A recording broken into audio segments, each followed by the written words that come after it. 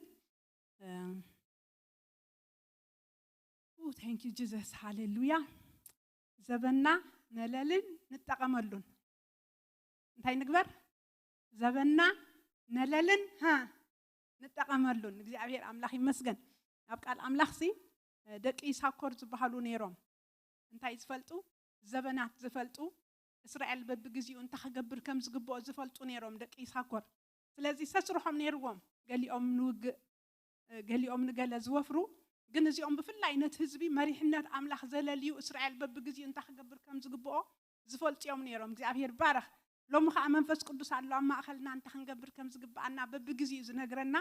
ንሕና ግን ንዑ ናይ ምስዓብ ሓላፍነት ኣለና እግዚአብሔር ይመስገን ስለዚህ እዚ ዘበን እዚ ንዓና ኣይተዋሂቡ ነቶም ድሕሬና ዝነበሩ ይኮነን ነቶም ቅድሜና ዝመጹ ናይኮነን እዚ ዘበን እዚ ናተይ እናታትኩምን እግዚአብሔር ይመስገን አሜን ስለዚህ እዚ ዘበን እዚ እንታይ ክንገብር ከም ዝግብአና ግን ነቲ መንፈስ ኢና ፈሉ ንገብሮ ነፍስ ወከፍና ፍሉይ ታስክሎና ፍሉይ ጻውዒት ኣለና ከም ደቂ ንስትዮ ናይ ዘበን እዚ እግዚአብሔር አባና ዝሓስቦ ዝሪኦ ነገር ኣሎ ንሕና ግን ናቱ ዓይንትና ተኸፊቱ ንዑ ተዘይሪኢና ክንስዕቦ ኣይንኽእልን ኢና ለዛ ዓይንትና ዶ ይከፈት ፍቃድ አምላክ ዶ ህይወትና ይፈጸም ከም ዳዊት ዶ ፍቃድ አምላክ አገልግልና ንሓልፋ ንስቲ ይግበረና አሜን ዳዊት ግና ብዘበኑ ንፍቃድ አምላክ ምስ አገልገለ ዓረፈ ኣብቲ ናይ እንግሊሽ እንታይ ዝብሎ he served the purpose of God in his time بجزيو بزبنو حجي ناس زبن زي زخنا أنستي እግዚአብሔር ኣብ ዘበን እዚ ክትውለድ ክትነብር ደልያ መሪጽ ኣስተወለደት ኣላ ያ ኸባና መዓልቲ ልደትክ መሪጽኪ ተወለድክን ናይ ዘበን መወዳእታ ክትኮኒ መሪጽኪ ተወለድክን ኣምላኽ ግን መሪጹን ስኺ ኣብ ዘበን እዚ ክትህሉይ ኣሜን ስለዚ ምኽንያት ኣለዎ ኣነ ንስኻትክንን ኣብ ዘበን እዚ ተወለድናሉ ኣሜን الزمن إذا نايمن تاي زبني وإسكاب قبر هواريات معرف كل تخن كيدنا هواريا بيتروس نتاي لو تسوي والله دحراي زبني لو تسوي والله أم تاي زبني نازلنا دحروت معلت تاتي لو تسوي والله لازم دحراي مع دحرواي زبن كم دلنا مودعتا زبن كم دلنا أنت فليتنا خا إتجزي مودعتا مخانو فليتنا خا تبينا خاني بفتنة نخيد نقدمي أملاخ باره بيتروس كم زيلو أبقى برهاريات معرف كلته أبقى قدر 10 شوعته بتن دحروت معلتات خوني ويجيب الأملاخ قبل السجاز بلو كله كم منفسي كفسسية معس بتن دحروت معلتات أجي معش يزوب بيتروس يلوه أفتي معلت بين تقصتي خم يلوه أجي نصوم من دحروت معلتات نيروم نحنا غدا أنتي لنا مالتيو بناتي مردا نصوم أفت نايتن دحروت معلتات مجمرتا نيروم نحنا خا نايتن دحروت معلتات أنتي لنا موداتا أجس لو معلت حنت معلت نديا كندي علت لومي 14 أوكي نقول علت 14 يا مش حجخه سلازي ناي نقول علت 14 نيرة حجخه علت 14 لكن حجخ تودا تنك كتب زي معلت قريب الله أجي كومو مثلنا خا تندحروت معلتات بعل يتروس تنبارو لن أفتنا نقول نيروم حجخه أفتنا يمشتينا دلنا نحنا سلازي أفتن دحروت معلتات كخوني ويبل أملاخ انتاي كخوني قبل العلس غازة بلا كله كمان فسي كفسسيه أمين أمنا من قبل العلس غا زبالة تخونه يكون عين السب مثلا لو منفس كفسو أمين أمين قبل العلس غا زبالة كمان فسي كفسسيه دحركة أوداتكم ونوالدكم كنبيو أمين دو ينبيو وطرح حدا دخون منفس مسفسة سنتايو أوداتنا نوالدنا كنبيو ينبيو دو ንስኻትክን ተዘይቀኒእኽናሎም ደቅኽን ኣይበፅሑን እዮም ኣብኡ ንቕና ኣሜን ይነበዩ ዶ ደቅኽን ይነበዩ ኣሜን ጸሎት ጥራሕ ኣላምዶኦም ክንበዩ እዮም ኣሜን ጸሎት ኣላምዶኦም ስለዚ ኣወዳትኩምን ኣዋልድኩምን ክንበዩ ኣግባዝኩም ከዓ ራእይ ክርእዩ ኣረገውትኩም ከዓ ሕልሚ ክሓልሙ ስለዚ ስጋ ዝለበሰ ዝተርፍ የለን መነመን ኣወዳትን ኣዋልድን ኣግባዝ ኣረገውቲ ሕልሚ ክሓልሙ እዮም ቶም ኣግባዝ ከዓ ራእይ ክርእዮም ዓይንቶም ክኽፈት እግዚአብሔር ይባረኽ መን ደቅኽን ቶም ኣግባዝ ደቅኽን እቶም መንእሰያት ደቅኽን እንታይ ክገብሩ ራእይ ክርእዮም እስክበላ ክርእዮም ከምኡ ዶ ትጽልያ ኣለኽን ከምኡ ዶ ክንደይኽን ከምኡ ትጽልያ ደቅኽን ራእይ ክርእዩ ኣሜን ክንበዩ ቀጽላ ኣይተቋርጻ ይኽን ኣምላኽ ይመስገን ንሳት ድሕሪኡ ከዓ በተን መዓልታት እቲአን መዓስየን ሰን ዳሕሮት መዓልታት ሎሚ ሕጂ ንዓመት ኣይኮነን ወይ ዘበን ምስተወድአ ኣይኮነን ኣብዚ ንሕና ዘለናዮም ናይቲ መወዳእታ ዘበን መወዳእታ በተን መዓልታት እቲኣተን ድማ ኣብ ሰብኡትን ኣንስትን ባሮተይ ኣሜን መነመን ኣመነመን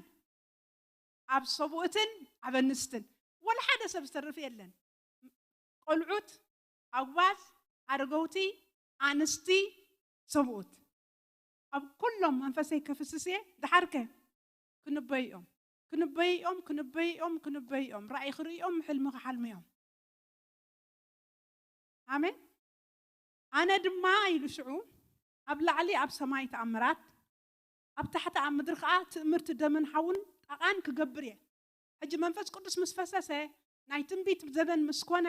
ድሕሪኡ ከዓ ናይ ተኣምራት ማለት እዩ ዳውስኸ ኸይድ ተኣምራት ከዓ ክኸውን እዩ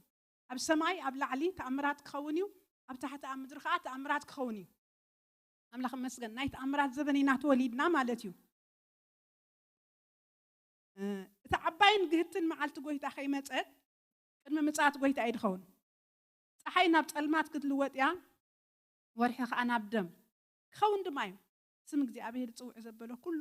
ክድሕን እዩ ጎይታ ይባረኽ ስለዚ እቲ ፋይናል ጎል እንታይ እዩ ምድሓን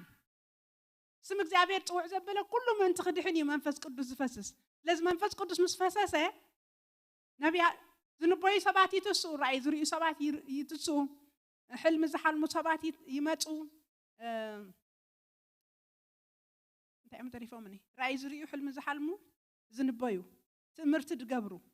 ድሕሪኡ ስጋ ዝለበሰ ኩሉ ክድሕን እዩ እዚ እንተኮይኑ ሰባት ኣይተርፉን እዮም ናብ ምድሓን ክመፁ እዮም ኣሜን እቲ ተኣምራት እቲ ግብሪ ሓይሊ ኣብ ቤተ ክርስቲያን ዝግበር ፅቡቕ ኣድቨርታይዝመንት እዩ ነቲ ወንጌል ጎይታ ይባረኽ ኣሜን እጅ ሓደ ዕውርተ ዝበርህ ኣብዚ ቤተ ክርስቲያን ክንደይ ሰብ መመፁ ኢልክን ትግምቱ ሓደ ሓንካስ ተዝኸይድ ኣይመስለኩምን ሕጂ ካብቲ ሓንካስ ዝሓውዮ ንላዕሊ እቶም ብኣድቨርታይዝመንት ዝመፁ እዮም ዝበዝሑ ጎይታ ይባረኽ ስለዚ ትእምርትን ተኣምራትን እቲ ህያባት መንፈስ ቅዱስ ኣብ ቤተ ክርስቲያን ክሰርሕ ከሎ ነቲ ወንጌል ዓብይ ኣፍ ደገ እዩ ፅቡቕ ኣድቨርታይዝመንት እግዚአብሔር ይመስገን ኣሜን ጎይታ ይባረኽ ስለዚ ኣብተን ዳሕሮት መዓልትታት ኣንስቲ እንታይ ክትገብር ኣይኽን ተባሂሉ ልክና ኣሎ ኣን ፓስተር ሎ መዓልቲ ምሳና ኣተዋራይ ነንስቲ ክንዛረብ ኢና ማለት ግን ንሰብኡት ይተላይካ ኢሉ ሰብኡት ተላይ ክንበይኦም ይተፃሒፉ ደሎ ኣንስቲ ከዓ እንታይ ክገብራ እየን ክንበያ እየን ኣሜን ስለዚ ኩሉ ኣገልግሎትና ብምንታይ ክኸውን ኣሎ ብትንቢታዊ ኣገልግሎት ክግለጽ ኣሎ ሕጂ ነቢያት ክኾኑ እዮም ኣይኮነን ኢሉ ደሎ እንታይ ክኾኑ እዮም ክንበይኦም ሃራ ክንበይኦም ሕጂ ትንቢት ማለት ኣነ ከም ዝርዳእኒ እግዚአብሔር ይብል ኣሎ ማለት ጥራሕ ኣይኮነን ትንቢታዊ ኣገልግሎት ኣሎ ብመንፈስ ቅዱስ ዝኾነ ኣገልግሎት ማለት እየ ክትዝምር ከለኻ ትንቢታዊ መዝሙር ትዝምር ኣሜን ክትሰብኽ ከለኻ ትንቢታዊ ስብከት ትሰብኽ ክትጽሊ ከለኻ ትንቢታዊ ጸሎት ትጽሊ ሕጂ ኩሉ ስራሕካ ብመንፈስ ቅዱስ ተኮይኑ ክትጽሊ ከለኻ እቲ ድበልካዮ ሽዑ ኮይኑሎ እግዚአብሔር ይመስገን ምስ ኣምላኽ ስለትሰማማ ከተምልኽ ከለኻ ወይ ክትዝምር ከለኻ ድማ ሽዑ ዝኸውን ነገር ኣሎ እግዚአብሔር ኣምላኽ ይባረኽ ሕጂ ተራ መዝሙር ከምዚ ድርስ ኣቢልካ ዋላ ድኾነ ናይ እምሮ ሰብስ ክገብሮስ ይኽእል ሓቀይ እቶም ጸጋ ዘለዎም ናይ ትንቢት መንፈስ ዘለዎም ሰባት ግን ብመንፈስ ቅዱስ ተመሪሖም ክገብርዎ ከለው ሓሳብ ኣምላኽ እዮም ዝዝምሩ ሕጂ ትንቢታዊ መዝሙር ክብል ከለኹ ሓሳብ ኣምላኽ ዝሓዘ መዝሙር ማለት እዩ ካብ እግዚአብሔር ዝተቀበልካዮ መዝሙር ካብ እግዚአብሔር ዝተቀበልካዮ ጸሎት ናይ ውግእ ጸሎት ይኹን ናይ ምምላድ ጸሎት ይኹን ዝኾነ ነገልግሎ ናይ ስብከት ኣገልግሎት ይኹን ናይ ቃል ኣገልግሎት ይኹን ብመንፈስ ቅዱስ ተሰነየ ትንቢታዊ ተኾይኑ ዝሰርፍ ሰብ የለን እግዚአብሔር ይመስገን አሜን አምላክ ይመስገን ስለዚ ከምኡ ክኸውን እግዚአብሔር ይደሊ እንት ናይ ትንቢት ኣገልግሎት ተርኢና ወይ ከዓኒ ናይ ኣምልኾ ኣገልግሎት ተርኢና ናፍተን ደቂ ኣንስትዮ ክመጽእ ምርያም ሲ ነቢይት ኢልዋ ቃል ኣምላኽ ኣይኮነን ግን ዝተነበየቶ ዝተጻሕፈ ሳይንበብኩን ኣነ ግን እንታይ ክትገብር ኢና ንሪኣ ምርያም كبر حزاسي اليوم من دازمر خمات خلوتي بحر مستخفل فرعون مستحلة سخات قبيلاتهم كبر حزان نتناس نستمري حتى مزمور كتقبل كلا مزمور كأخذ زمر كلا عنا نريع سلازة تنبيتاوي تورشبر نيرها تكون على الوعد بالعنة آمين دتن زمرتي آمين سلازي قال أنت تقبر كم سنة برات أيرخب كون أنا متحف قدوس كم خمس تقبر نيرها خيبل كن أبتمري حنت كم سنة برات كأس نميريامن نموسين نعرونن سي قدميكم كخدو حبكم يلو مالو سلازي نموسي ديات تدغفو نيرا انت قال تقبر كم تنبرات اندعي موسى نبي نيرو مرحي نيرو كاغزيابير قال تقبيلي يهبو نيرو فيت نفيتي مس املاح دزارب كم تاغبر ازبولو اغزيابير يزغبر نيرو تحد حواخ انت نيرو غلغلوتو كهاني نيرو ارونكا سلازي موسى نبي نيرو حد ارونكا كهان نيرو ساخ انت نيرا مالتيو ورشيبر مسلكنا وسلاز نبيت مريم شو وزو worshipper مالتيو بعملخو يا مالتي تقلقل نيرا تازرخمنا يا تقص طرح نزارب سلاز خونكو خالص سلازي تتصحفه نبيت كن بعلي قال املاخ يلوادلو እግዚአብሔር ይመስገን ስለዚህ ክንዝምር ከለና ትንቢታዊ መዝሙር ሒዞም ዝትስኡ መዘምራን የብዛሐልና እግዚአብሔር በጣም ይጽብቁ አምልኾኩም ደስ ይዝብለና እኔ ይናፍቆ የብዝ ቸርችኩም መጽ ይኸምልህ ግን ይወስኽልኩም ካ መዝሙርኩም ትንቢታዊ ይግበሩ እግዚአብሔር አሜን أفت مجمّر زبن كننببو إنا نايب على أسافة قلقلوت نايب على همان يدوتن كلهم تمحوات ندحر إنا يوم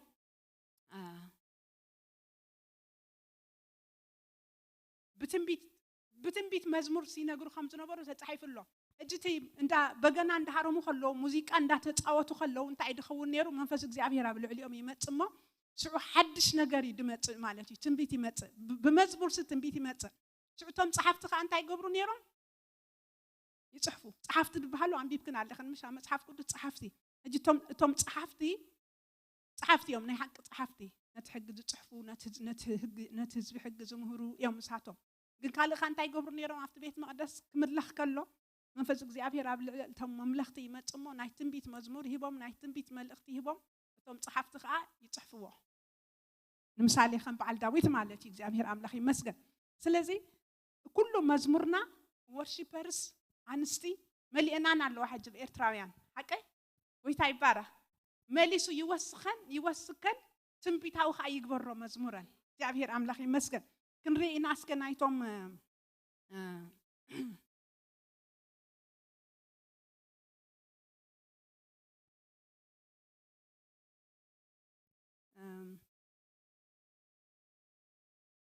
قدامي زينا ما أول معرف إسران حمشتن كرينا نايتهم بدقي بموسيقى زنبوي زنبورو دق أسافن دق يدوتن بمزمور تنبيت زنبوي زنبور سبات بموسيقى تتصحيف الله مساي كتو تصوت خلاخن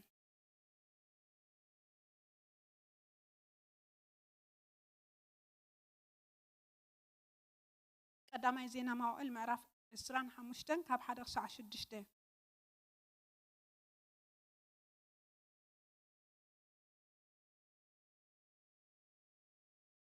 داويد دما مش ما متسراويت كوينو ندق أسافن هيمانن يدوتنن نقل قلوت ببغنان بمسنقون بتناصلن تنبيت كنغرو فلا يوم بمنتاي እዚኦም መዘምራን ደም አይኮኑን ስለዚ መዘምራን ነቢያት ክትኮኑ ትኽእሊኹም ማለት እዩ ናይ እቲ መዝሙርኩም ትንቢታዊ ክኸውን ይሕጅድ ብል ዘለኹ ብዛዕባ ናይ ነቢይ ኣገልግሎት ኣይኮንኩን ዝዛረብ ዘለኹ ራይ ስለዚ ትንቢታዊ ኣገልግሎት ምግልጋል ኣተሓሳስባይ ትንቢታዊ ኣገልግሎት ማለት ከዓ ሓሳብ ኣምላኽ ዘለዎ ኣገልግሎት ሬማ ድኾነ መዝሙር ሬማ ድኾነ ቃል ኣምላኽ ሬማ ድኾነ ጸሎት ሒዝና ክነገልግል ምእንቲ ትዛረቦ ዘለኹ ስለዚ እዚኦም ኣሕዋት እዚኣቶም ደቂ ኣሳፍን ሄማንን የዱትን نገልግሎት ببገና መሰንቆን ብጸናጽልን ትንቢት ክነግሩ ፈለዮም ቁጥሪ እቶም ከከም አገልግሎቶም ዝዓዩ ዝነበሩ ሰባት ካዝዩ ካብ ደቂ አሳፍ ዛኩርን ዮሴፍን ናታንያምን አሳርኤላን ደቂ አሳፍ ኣብቲ ትኢድቲ ከም ትእዛዝ ንጉስ ዝንበዝ ዝነበረ አሳፍ ክኾኑ አሳፍ ከምንታይ ኢና ንፈልጦ ከምንታይ ከም ትፈልጥዎ ዘማራይ መሽ بمزمور ግን እንታይ ገብር ነይሩ ሪኽና ዶ ቁጥሪ 2 እንታይ ገብር ነይሩ ካብ ደቂ አሳፍ ዛኩርን ዮሴፍን ነታንያን አሳርኤልን ደቂ አሳፍ ኣብ ትሕቲ ኢድቲ ከም ትእዛዝ ንጉስ ዝንበዝ ዝነበረ አሳፍ እንታይ ገብር ነይሩ እስክበላ እንታይ ገብር ነይሩ ወላ ድምጽና ይሰምዑና አላ ይንበ ምሽ እሺ ይንበ ብምንታይ بمزمور بموسيقى بغنا እንዳሃረመ ትንቢት ይድመጸሉ ሽዑ እጅ ትንቢት ካ በምንታይ መሐላልፎ بمزمور ስለዚህ ትንቢታዊ መዝሙር ዝዝመሮ ዘበኒና ዘለና እዝብ ዘለኹ እታና ኣብ ግብረ ሐዋርያት ምስተአከቡ ክትምስኮነ እቶም ዝተገዘሩ ምሳና ይቆጸሩ ዶ አይቆጸሩን አህዛብሲ ንቀበሎም ዶ አይንቀበሎም ምስበሉ ተአኪቦም እንታይሎም ነቲ ትንቢት መርሚኖም ሞስ እንታይሎም እቲ ጽሑፍሲ ነታ ወዲቃ ዘላ ድንኳን ዳዊት ከልዕልዐ ይብል እግዚአብሔር ኢሎም ካብ ነቢያት የማምጽሞት ጥቅሲ ስለዚህ ነታ ወዲቃ ዘላ ድንኳን ዳዊት ከልዕልዐ አህዛብ ካና ባአኽሞጽዮም ስለዝብል ስለዚህ አህዛብ እግዚአብሔር ይቀበሎም ኢሎም በቃ ተሰማሚዖም ማለት ይነህዛብ እጂ ግን እታ ወዲቃ ዘላ ድንኳን ዳዊት ከልዕልዐ ይኽብል ከሎ እጂ አሞንጎ ፍልሊ ናይ ሙሴ ድንኳንን ናይ ዳዊት ድንኳንን እንታይ ነይሩ ኣብ ናይ ሙሴ ድንኳን መዝሙር ደሪኢኽን ትፈልጣ መዝሙር ዶ ነይሩ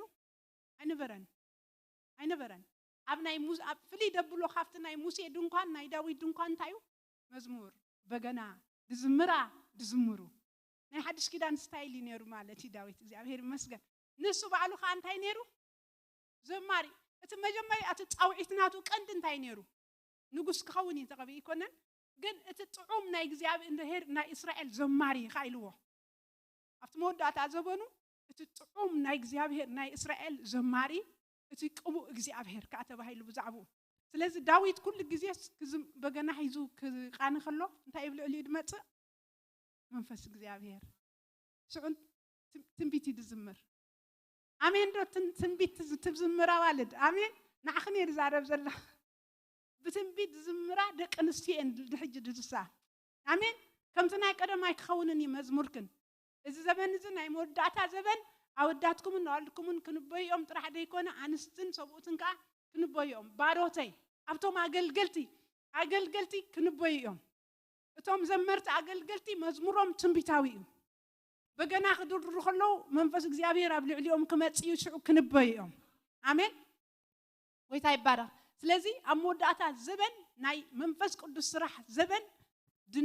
በትንቢት ሁሉ ነገር አገልግሎትና ትንቢታው ዝኾነሉ ዘበን ኢና ዘለና ሕጂ እግዚአብሔር ይመስገን እንሽኸን መለሲና ፍርቅ ድዋቢ ለያታ ናይ እንደ አሳፍ ቁጥር 3 ካብ የዱትን ደቅ የዱትን ገዳልያን ጸሪን የሻዕያን ሐሻብያን ማቲቲያን 6 በበገና በትሕቲ ኢድትን እግዚአብሔር በመምስጋንን በመኽባርን ዝንበዝ ዝነበረ የዱትን ዝኾኑ አሳፍ ንበኔሩ የዱትን ካንታ ይገብር ነሩ ዝንበ አርኪብ ከናን ዶ ኸንበብ ከለኹ ካብ የዱትን ደቅ የዱትን ገዳልያን ጸሪን የሻዕያን ሐሳብያን ማቲቲያን 6 በበገና በትሕቲ ኢድ እቲ ንእግዚአብሔር በመምስጋንን በመኽባርን ዝንበዝ ዝነበረ አቦኦም የዱትን ዝኾኑ ከም ቀዳሞት ኣብ ትሕቲ አሳፍ እዮም ነሮም ኣብ ትሕቲ ኢድ እቲ ከም ትእዛዝ ንጉስ ዝንበዝ ዝነበረ አሳፍ እዚ ከዓ በምስጋናን በመኽባርን ዝንበዝ ዝነበረ አቦኦም ካብ ትሕቲኡ ነሮም ካብ ሄማን ደቂ ሄማን ቡቅያ ማታንያ ዑዚኤል ሹቢኤል የሪሞት ሐናኒ ኤሊአታ ገዳልያ ሮማምቲ ኤዘር ይሽብቃሽ ስማመቸም ቀሊል አይኮነን ማሎቲ ሆቴል ማሐዚኤል እዚአቶም ኩሎም ደቂ ሄማን ነበሩ ንሱ ነቲ ቀርኒ ልዕል ከብሎ ኣብ ቃላት አምላኽ ናይ ንጉስ ራእይ ነበረ አምላኽ ከአን ሄማን 14 አወዳትን 3 አዋልድን ሃቦ እዚአቶም ኩሎም በቲ መዝሙር ኣብ ቤት እግዚአብሔር ንገልግሎት ቤት አምላኽ ብዘሎ ጸናጽልን መሰንቆን በበገናን ከምቲ ትእዛዝ ንጉስ ኣብ ትሕቲ ኣዳው አቦኦም ኣሳፍን የዱትን ሄማንን ነበሩ ኣምላኽ ባረኽ ኣወዳት ጥራሕ ኣይኮኑን ነይሮም ርኢኽናኦም ዶ ኣዋልድ ከዓ ነይረኖም በቃ ኣሓቶምን ኣሕዋቶምን ብሓንሳእ ኮይኖም ኣቦታቶም እንዳመርሕዎም ማለት እዩ እዚኦም እንዳ ኣሳፍ እንዳ የዱትን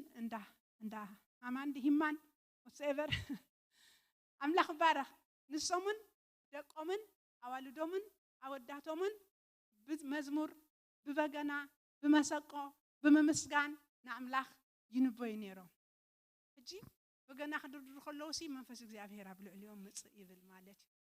ሽዑ ይፅሓፍ ከዓ እቲ ትንቢት ስለዚ እዩ ተፃሒፉ ደሎ ናይ ኣሳፍ መዝሙር ኣንቢብክን ኣለኽን ምሻ መዝሙር ዳዊት እቲ መዝሙር ዳዊት ንብሎ ብትግርኛ ኩሉ ናይ ዳዊት መዝሙር ጥራይ ኣይኮነን መዝሙር ሙሴ ኣለዉ መዝሙር ዳዊት ኣለዉ መዝሙር ናይ ኣሳፍ ኣሎ መዝሙር ናይ ሃማን ኣሎ መዝሙር ናይ ኩሎም ናይቶም ዘመርቲ ኣሎ እግዚአብሔር ይመስገን ኣሜን ስለዚ ከመይ ኢሎም እዮም ዘሚሮምዎ ጥኢሎም ቢሮን ወረቐትን ሒዞም መፂኦም ጣጣ ኣቢሎም ኣይኮነን ገጢሞምዎ ማለት እዩ መንፈስ እግዚአብሔር ኣብ ልዕሊኦም እንዳመፀኦም ሽዑ እንዳዘመሩ ከለዉ እንዳመስገኑ ከለዉ እቶም ጸሓፍቲ ከዓ ይፅሕፍዎ ወይታ ይባረኽ ከመይ ከም ዝነበረት ቃልና ሕጂ ኣይንፈልጦን ኢና ምክንያቱ ኣይ ስለ ዘይተፃሓፈት እቲ ኖታ ናይ መዝሙር ኣይተፃሓፈን ኣብዚ ግን መዝሙር ብመዝሙር መልክዕ ተዋሂብዎም ትንቢት ግን ሪል ካብ እግዚአብሔር ዝመፀ ትንቢት ስለ ዝኾነ ብዛዕባ ክርስቶስ ከይተረፈ ተነቢዮም ኣለዉ ብዛዕባ ዝመፅእ ተነቢዮም ኣለዉ ሕጂ ብዛዕባ ዝሓለፈ ንትምህርትና እንዲ ተፃሒፉ ዘሎ ኣይኮነን ስለዚ ካብኦም ንምሃር ዘለና ንሕና ከዓ ምእንቲ ክንቀኒ እዩ ኣብተን ዳሕሮት መዓልትታት ከዓ ኩሎም ክንበይ እዮም ኢልና ኣሎ መነመን ኣወዳት ኣዋልድ ኣረጎውቲ መንእሰያት ኣንስቲ ሰብኡት ዝሰርፍ ሰብ የለን ስጋ ዝለበሰ ካኢሉ ስለዚ ናይ ትንቢት መንፈስ ኣብ ልዕሊኽን ይምፃእ ኣብ ልዕሊ ነፍሲ ወከፍክን ናይ ትንቢት መንፈስ ደዘምር ድዩ ደስብኽ ድዩ ደፀሊ ድዩ ወሰቨር ኣሜን እግዚአብሔር ኣምላኽ ዝተመስገነ ይኹን ያ ኤልሳዕስ እዚ ስለ ተረድአ እዩ ኣብ ካልኣይ ነገስቲ ምዕራፍ 3 ክሕግዞ ኸይዱ ንዮሳፋጥ ንጉስ እስራኤል ንኣክዓብ ክሕግዞ ኸይዱ ሲ يقرأت أكعب دي نيرتو نقصنا إسرائيل رسائل اللغة حدا جن يوسفات نيرتو نا يهودا هجي بو غيرنا نعملخ نحطلو نبي يلنديو إلو يوسفات علم بريلهم شعون أمت أمون إلسا مالتيو هجي إلسا خان تايلو فعل بغنا أمتولي هجي نمن تاي فعل بغنا هجي بغنا خرم كلو منفس قدو سينك أساقسي بمنفس كوينو من دحر سب بغنا إذا سب بغنا دا أخيدهم يومن بر قرم سخاتكنا اللي خندحن قيت عبارة أمين بغنا خرم كلو قالو قانقو اللو لبخا زنقانا قزل عقل سلازي بعل بغنا أمتوليلو إلسا كنبه سلازي لك اتبع البغنا عند حرم خلو انتي كوينو منفس እግዚአብሔር ኣብ ልዕሊ ይመጽ ሽዑኻ ተነብዩ ስለዚ ኦም ወርሺፐርስ ደድልዩና ሙዚቃ ዳሃርሙ ደድልዩና ኣነ ዋላ እቲ መዝሙር ከይ ተጀመረ ከሎ ሙዚቃ ሓደ ግዜ ክረም ከሎ ከምዚ ከብልዎ ከሎ በቃ ውሽጠይ ብመንፈስ ንድድ ይድብል ቋንቋ ኣለዎ በቃ እቲ ሓደ ግዜ እንዴቶም ድሃርሞ ዲዮም በመንፈስ ኮይኖም ዋላ መንፈስ ኣምላኽ ዲ ተሓጉሱ ኣብ ማእከልና ድመጽእ ዋላ መዝሙር ዲ ተሓወሶ ሙዚቃ ሒዞም ሓንሳ የብልዎ እንዲዮም ዘመዘምራ በቃ ውሽጠይ ከምዚ ዝግልበጥ ኣምላኽ መዝሙር ይፈቱ ሙዚቃ ካፈቱ ኣብ ሰማይ ሙዚቃ ይዘሎ ጌታ ይባረክ አሜን ሙዚቃ ስለዚ ሕጂ ከዓ ብመዝሙር ገይሮም ትንቢት ዝዛረቡ ሰባት እግዚአብሔር ዝቀብኦም ኣሎ ኣብ ማእከልና ንስኻትክን ይኽን አሜን ወይታ ይባረክ ካብ ሕጂ እንድሓር ኣገልግሎትክን ክልወጥ እዩ አሜን ምክንያቱ ቃል ኣምላኽ ክልውጥ እዩ ዝመጽእ ከም ቀደሙ ኣይክኸውንን እዩ መዝሙርክን ትንቢታዊ ክኸውን ድሕር ሕጂ ካብቲ ናይ ቀደም ዝበለጸ አሜን በቃ ድንገት ሓድሽ መዝሙር መጪስ ትንቢት በቃ በመዝሙር ብቃናስ ትንቢት ይሐልፍ ማለት እዩ እቶም ድጽሕፉ ኣይጽሕፉ ወይ ከዓ ሪከርድ ገብርዎ ማለት እዩ እቶም ድሰምዑኻ ሓድሽ መዝሙር ስለዚ ዳዊት ንእግዚአብሔር ሓድሽ መዝሙር ክዝምረሉ የድበለ ወይታ ኢየሱስ ይባረክ ናይ ነቢያት ጉባኤ ኻ ትዝክሮኦም ዶ ብሳኦል ዘበን ክትረክብ ኢኻ ነቢያት ተኣኪቦም ሙዚቃ ሒዞም ድወርዱ ካፍቲ ከረንሞ ሽዑ ምልክት ክመፀካ እሞ ዝምሻእካ ግበር ኢሉ ምልክት ሂብዎም ሳሙኤል ድሓር ክኸይድ ከሎ ረኺብዎም ኣበይ ከም ዘለኹ ነግረክን ከተንብቦ ትኽእል ኣይኽን ናይ ነቢያት ጉባኤ ቀዳማይ ሳሙኤል ምዕራፍ 10 ولا تلوتو ليلنا هننبو غزيا قطب يلندي قداماي سامويل معرف 10 قطر 5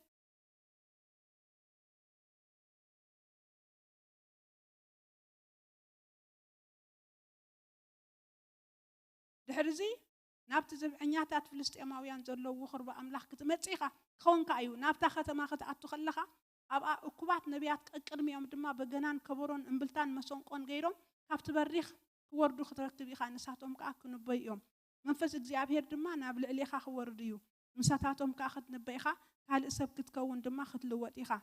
يخونكا از ملكታት از مسمصكا املاح مساخا ايمو از مشاكا غبر اج نمنتاي تقبيو اندحريلنا ታኦልሲ ንንግስነት ይተቀቢው ግን ናፍትና ኖቢያት ጉባኤ መስዓተወ እቲ ሙዚቃታትን ተበገናታትን ተመዝሙሩን ተአምልኾን ኣብ ዘለዎ ግዜ እቲ መንፈስ ናይ ነቢያት ካናኡ መጪ ማለት እዩ እንደይ ደስብል ካብ መንፈስ እግዚአብሔር ኣብ ልዕሊኻ ምስ መፀኻ ዝምሻአካ ግበር ይልዎ ማለት እዩ እግዚአብሔር ይባረኽ ስለዚ ሳኦል ክሳዕቲ ካብ ምእዛዝ ዝወፀሉ ግዜ እግዚአብሔር ይጥቀመሉ ነይሩ ጎይታ ይባረኽ ስለዚህ መንፈስ እግዚአብሔር አምላክ ሰዓብ ዘለወሲ حرنت يزلو كل سرح أملاخ يسرح تقلن يازوخنا فقد أملاخ كأي في السما مالتيو لذا الزبن نايمن تاي زبنيو نايمن فز كل الزبن مودعة زبن أفت مودعة زبن كا أفت انتحرت معلتات منفسي قبل على السجاد لبسه كله كوعيه تخجبره كم تبتب قبل يديو انكفع بليهم كحل في يديو كوعيه زيابير بارا أيود أن كوعيو زيابير جنا يفسس هالله جنا يوسخ هالله زيابير እጅ ከመሐምባስና ከመስታይና ከመውሳድና ይጎይታ ይባራ አሜን እግዚአብሔር ይመስገን ስለዚህ ሓደ ንምንታይ ዝመጽ ንአምልኾ ይድመጽ ናይ ትንቢት መንፈስ ማለት ይኸተምልኽ ከለኻ ካፍተን ናይ ነቢያት መንፈስ ዝነበረን አንቺ ሚርያም ንምሳሌ ወሲደ ማለት እዩ ናይ ዲቦራ ተሪኢናኻ ዲቦራስ ናይ ምንታይ ጸጋይ ነይሩዋ ዘማሪት ተላይ ነይራ ሓቀይ መዝሙር ዲቦራ ድብላም ቢፍ ክንደለኻ والله زماريت يا نيرا بزح نجر بزح تأجع يزرع ديبورا زماريت نيرا أبتي تمري ناي ديبورا خوينا خا تفرد نيرا بلنا مش لازم فراديت نيرا حق أملاخ تفلت مالتيا أنا حق موسيقى نعس تمر تخيل سبيتي عايز بلا مخنياتو حق عند حري فلت أتصي بمنتي عنك تفرد يا مودا دنيا تاتي مهارود يوم نتحقي أي مهارون بعنك عند زقطر عند زند يوم دفردو حقي لازم ديبورا أنا تهزب فتح عند حركة وتصغينا تفرد تخينا قال أملاخ تفل سبيتي أنيرا مالتيو موسى يستقبلوا خابك زيابير بمسرتي تفرد نيرو ثم فرادو خال خانتا يقبرو نيروم ثم مسافنت اليوم ثم فرادو زبحالو نيروم قالوت عدتات متين كإسرائيل كجوبت أم كلوا خاني تواجيهم حرادو تصيهم نيروم شو قلنا السفرادي تابزنا براتو اللي جزيم سيسرا نيرو ما راح سراويت سلازي بارك سيسرات تسألي أمي مش بارك إنيروت إسرائيلاوي لذي مسايت زي كدكي أكيد نيلوا مخنياتو تأجاز اللوا سبيتي آمين هالرأي خيري لاتو تعوت جن تايك خوني مسبيتك خوني لاتو أوكي لذي إذا أسبيتس أنتي لا تقوي عتا أنا أدخل نخسع دتنس إسرائيل إلى آمين أديتات غيرو كنينو إسرائيل أديتات غيرو كنين هزب أملاح أجل ندق أنا توم زولدتهم تراح كوي كنا تنعدو خينا ديبورا نمن دا نسرائيل مولو عدو خينا سعادة تس بقى لازم نفسي نقدميتي لا تشعر قويتا يبارح مصنفتهم هيوتهم زغبطوا نفسهم ذهبوا مصام نفسي نقدميت قسقسين عفتو كيدا زي مسجن آمين أجي هي أملاخ سكم ذاك عصوة قبابيل كا نسهم كيدهم مستي مسبارة أوفيرا عوض جن منامتي مسلكن تايتل زي بالله سبيتيا doesn't matter about title يا تايتل زي بالله سبيتي سيت حدا سبعي يا عيل تبهال سبيتي كله يدبلا قال تايتل يبلا نبي تايت بهالت ممراي تبهالت فرادي تايت بهالت لازم تايتل زي بالله سبيتي إذا طلعنا إسرائيل سي هاديمونا بأخ عقوب متي وأسخ مسمن ديا حجيس إذا سبيت زي أسي عمل خدالي واتني حكايو مخنياتو أبيت سبيت خم دو ودقس already تا نبيت تزاري بالله حكي حجي እዚኣ ሰበይቲ እዚኣስ ኣብ ውሽጢ ኮይና ምናልባት ሓደ ቆልዓ በዚ ንእሽተይ ነይሩ ኸውን ሓደ ብዝባና ነይርዋ ኸውን ኣብ ገዛ ያድላኮ ምናልባት ኩክ እንዳገበረት ነይራ ትኸውን እጅባ ማንም ሰባይ ሪኣኒ ሳኻ ኣነ ዳኣኸ መገደ ናይ ወግኡ ክወፍር ኣቆሉ ዓዲ ቆልዑ እንዴ ገዛ እንዴ ደለኹ ገለመለ ትብል ትህሉ ፀላይ ብኢድኪ እጅኸው ኣብ ገዛ ከለኺ ኣሜን በቃ እግዚአብሔር ኣብ ኢዳ ሂብዋ ተጠቂምላ ዶ ነዛ ሰበይቲ መንፈስ ኣምላኽ ተዘይረድ ኣስከመይ ጌራ ዛ ሰበይቲ ሓሳባት ምጽምጽ ኢሉላ ሙኸ ኣምላኽ ኣዳልይዋ ጸኒሑ እግዚአብሔር ኣቀዲሙ ተዛሪቡስ ፀላይን ኣብ ገዛ ኣመጪው በቃ ሓልውለይ ካኢልዋ ድቅስ በሊላ ፀባ ሂባቶ ጽቡ ገይሩ ድቅስ ስለዚ ሽኻል ጌራ ሽዑ ወጊኣቶ ወታ ዘለዋ ኣሜን ስለዚ ፀላይ እግዚአብሔር ሳቢድና ሓሊፊውና ሕጂ ታይትል ኣይገድስክን ሓራይ ነቢይታይ ትጸዋዓ ወላ ኣይትጸዋዓ ድሃን እንድሕር ኮይኑ እግዚአብሔር ተጸዊዑ በላ ፀገም የለን ነቢይታይ ትጸዋዓ መምራይ ትጸዋዓ ኣብዚ መድረኽ ኣይትረኣያ ኦኬ ኣብ ገዛ ኮይንካስ ንህዝቢ ኣምላኽ ዓወት ተምጽኢኻ ኣሜን ኣበይ ኮይንካ ኣብ ገዛ ሰበይቲ ከለኩ ካልእ ታይትል ምንም የብልካን በዓልቲ ቤቱ ንከለ ጥራሕ ግን ንእስራኤል ብምሉእ እዚኣ ዝደገፈት ወይ ከዓ ፀላይ ዝቀተለት ስም ዘይብላ ሰበይቲ እያ ታይትል ዘይብላ ነቢይታይ ተጸውዐት ሃዋርያይ ተጸውዐት ወንጌላዊታይ ተጸውዐት ፓስተራይ ተጸውዐት ሰባኺታይ ተጸውዐት ዘማሪታይ ተጸውዐት ኖ ታይትል ኣትኦል ኢትስ ኦኬ ታይትል ኣይሰርሕን እዩ እንድሕር ልብኻ ተዳልዩ ግን ዋላ ስኻት ኣይትፍለጦ ታይትልካ ዋላ ሰባት ኣይፍለጥዎ እግዚአብሔር ክጥቀመልካ እዩ ሃሌሉያ አሜን አሜን አሜን አሜን ወላ ሓደ ሰብ ኣይፍለጥኪ ወላ ሓንቲ መዓልቲ ኣብዛ ኣይትስበኺ ፀገም የለን መንፈስ ኣምላኽ ውሽጢ ሁሉ መንፈሰይ ኣብ ልዕሊ ስጋ ዝለበሰ ክኹዑየ ኣብ ኣንስትን ሰብኡትን ባሮተይ ከፍስስየ ንሳቶም ከዓ ክንበይኦም ንሳቶም ከዓ ንፀላኢ ሕነ ክፈዲኦም ንስኺ ኣብ ገዛ ኮይንክ ንፀላኢ ሕነ ክትፈዲኢኺ ንስኺ ሃሌሉያ ንስኽን ግሎሪ ቱ ጋድ ስሙ ይባረኽ እግዚአብሔር አሜን ጥራሕ ብመንፈስ ኣምላኽ ምዃን ጥራሕ ረዲብ ምዃን እዚ ኣሰበይትስ ልባስ ይረኣየንሎ በቃ ዋላ ኩክ እንዳገበረት ሓደ ወዳ እንዳበኸየ እንዳብልዖት ተኸላሲ ኣበይ በፂሓት ሁሉ ዛውግና እስራኤል ኣበይ ኮን በፂሖም ሁሉ ትብል ብልባስ ከምኡ ትብል ነይራ እየ ዝብል ኣነ ልባስ ምስ ትውግእ ደሎ መስለኒ ጎይታ ከዓ ናብ ቤታ ነፀላይ ጎይታ የሱ ይባረኽ ኣሜን ስለዚ ትንቢታዊት ሰበይቲ እዚኣ ከዓ ማለት እዩ ምስ መንፈስ ኣምላኽ ትሰማማዕ ሰበይቲ ረዲ ዝኾነት ሰበይቲ ልባ ምስ ህዝቢ ኣምላኽ ዘሎ ሰበይቲ ኣብ ገዛ ኮይና ሃሌሉያ ስሙ ይባረኽ ግሎሪ ግሎሪ ግሎሪ ስለዚ ኩሉ ናይ መምህርና ፀጋ ተለና ከዓኒ ትንቢታዊ ይኹን ኣሜን ኣጵሎስ ዝበሃል ሰብኣይ ዶ ትዝክሮ ኣጵሎስ ናይ መምህርና ፀጋ እዩ ዘለዎ ግን ሓድሽ ነፍሲ ከሎ ኣብ ግብረ ሃርያት 18 ተሪኢኽን ولا حدا سب زمهارو يبلون بزعبا كريستوس كمان بزح فلطات يبلون نا يوحنس مطمق طرح يزفلط نيرو ግን بمنفس ميقوس يمهر نبره بمنتاي ميقو بمنفس ميقونا نمهار ناي ممهار ጸጋ ዘለክን ከመጌርክን መሃራ بمنفس ميقن ጳውሎስ እንታይ ሎ መስለክን ንሕናስ ብዘስድዕ ዘረባ ኣይኮናን ብቃል ቅብጥር ኣይኮናን መጺናኩም ኢሉ بمردع منفس قدوس يناز مصاناكم يلو ننببادو اب قداماي قرنطوس معرف كلته thank you Jesus قطر حدا خجمرلكني احواتي انا دما اما اكلكم كلخو بزي يسوع كريستوس نسخه اتتسقله حدا ነገር እኮ ከምዘ ይፈልጥ መደብኩሞ ናባኻትኩም ክመጽኸለኹ ምስክር ኣምላኽ ብብሉ ዘረባ ወይስ ብጥበብ ክነግረኩም ኣይመጻኩን أنا خا بدخامن بفرحاتن ببزح من بدبادن إيه أباخاتكم زنباركم أمناتكم بسلطان أملاخ نبر بطلب سب من أنت كيت سرتسي زرباين سبكتين دما بمردع منفسن سلطان نبر بزا سدع زربات طبب عين بران آمين إذا أمناتهم ما من تاي تسريتا بسلطان أملاخ بطلب سب زي كونه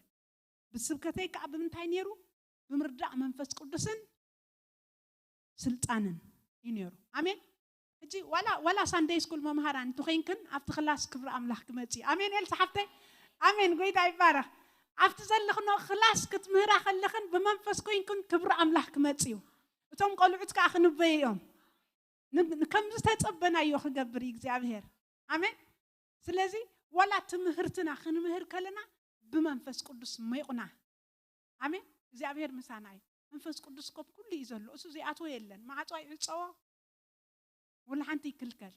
ራህ ልብና ይዝደልሱ እግዚአብሔር አምላክ ተመስገነ ይኹን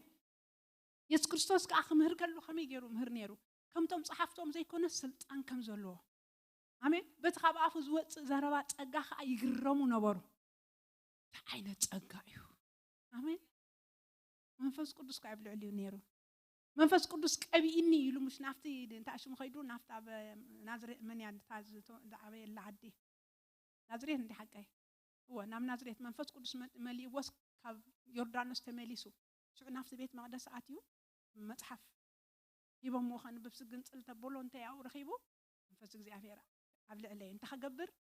منفس እግዚአብሔር ቀቢኢኒ منفس እግዚአብሔር قبل عليه نمرخات مملاس نعورات مرأي نقفعات حرام وصع حريت عمت እግዚአብሔር كسبخ ቀቢኢኒ ዝብል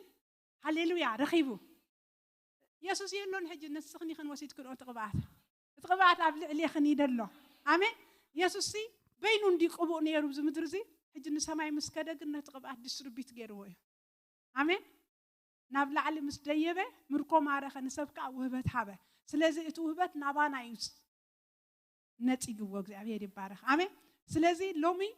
يسوس قبي إكنيو يسوس نفس وقفنا قبي إنايو آمين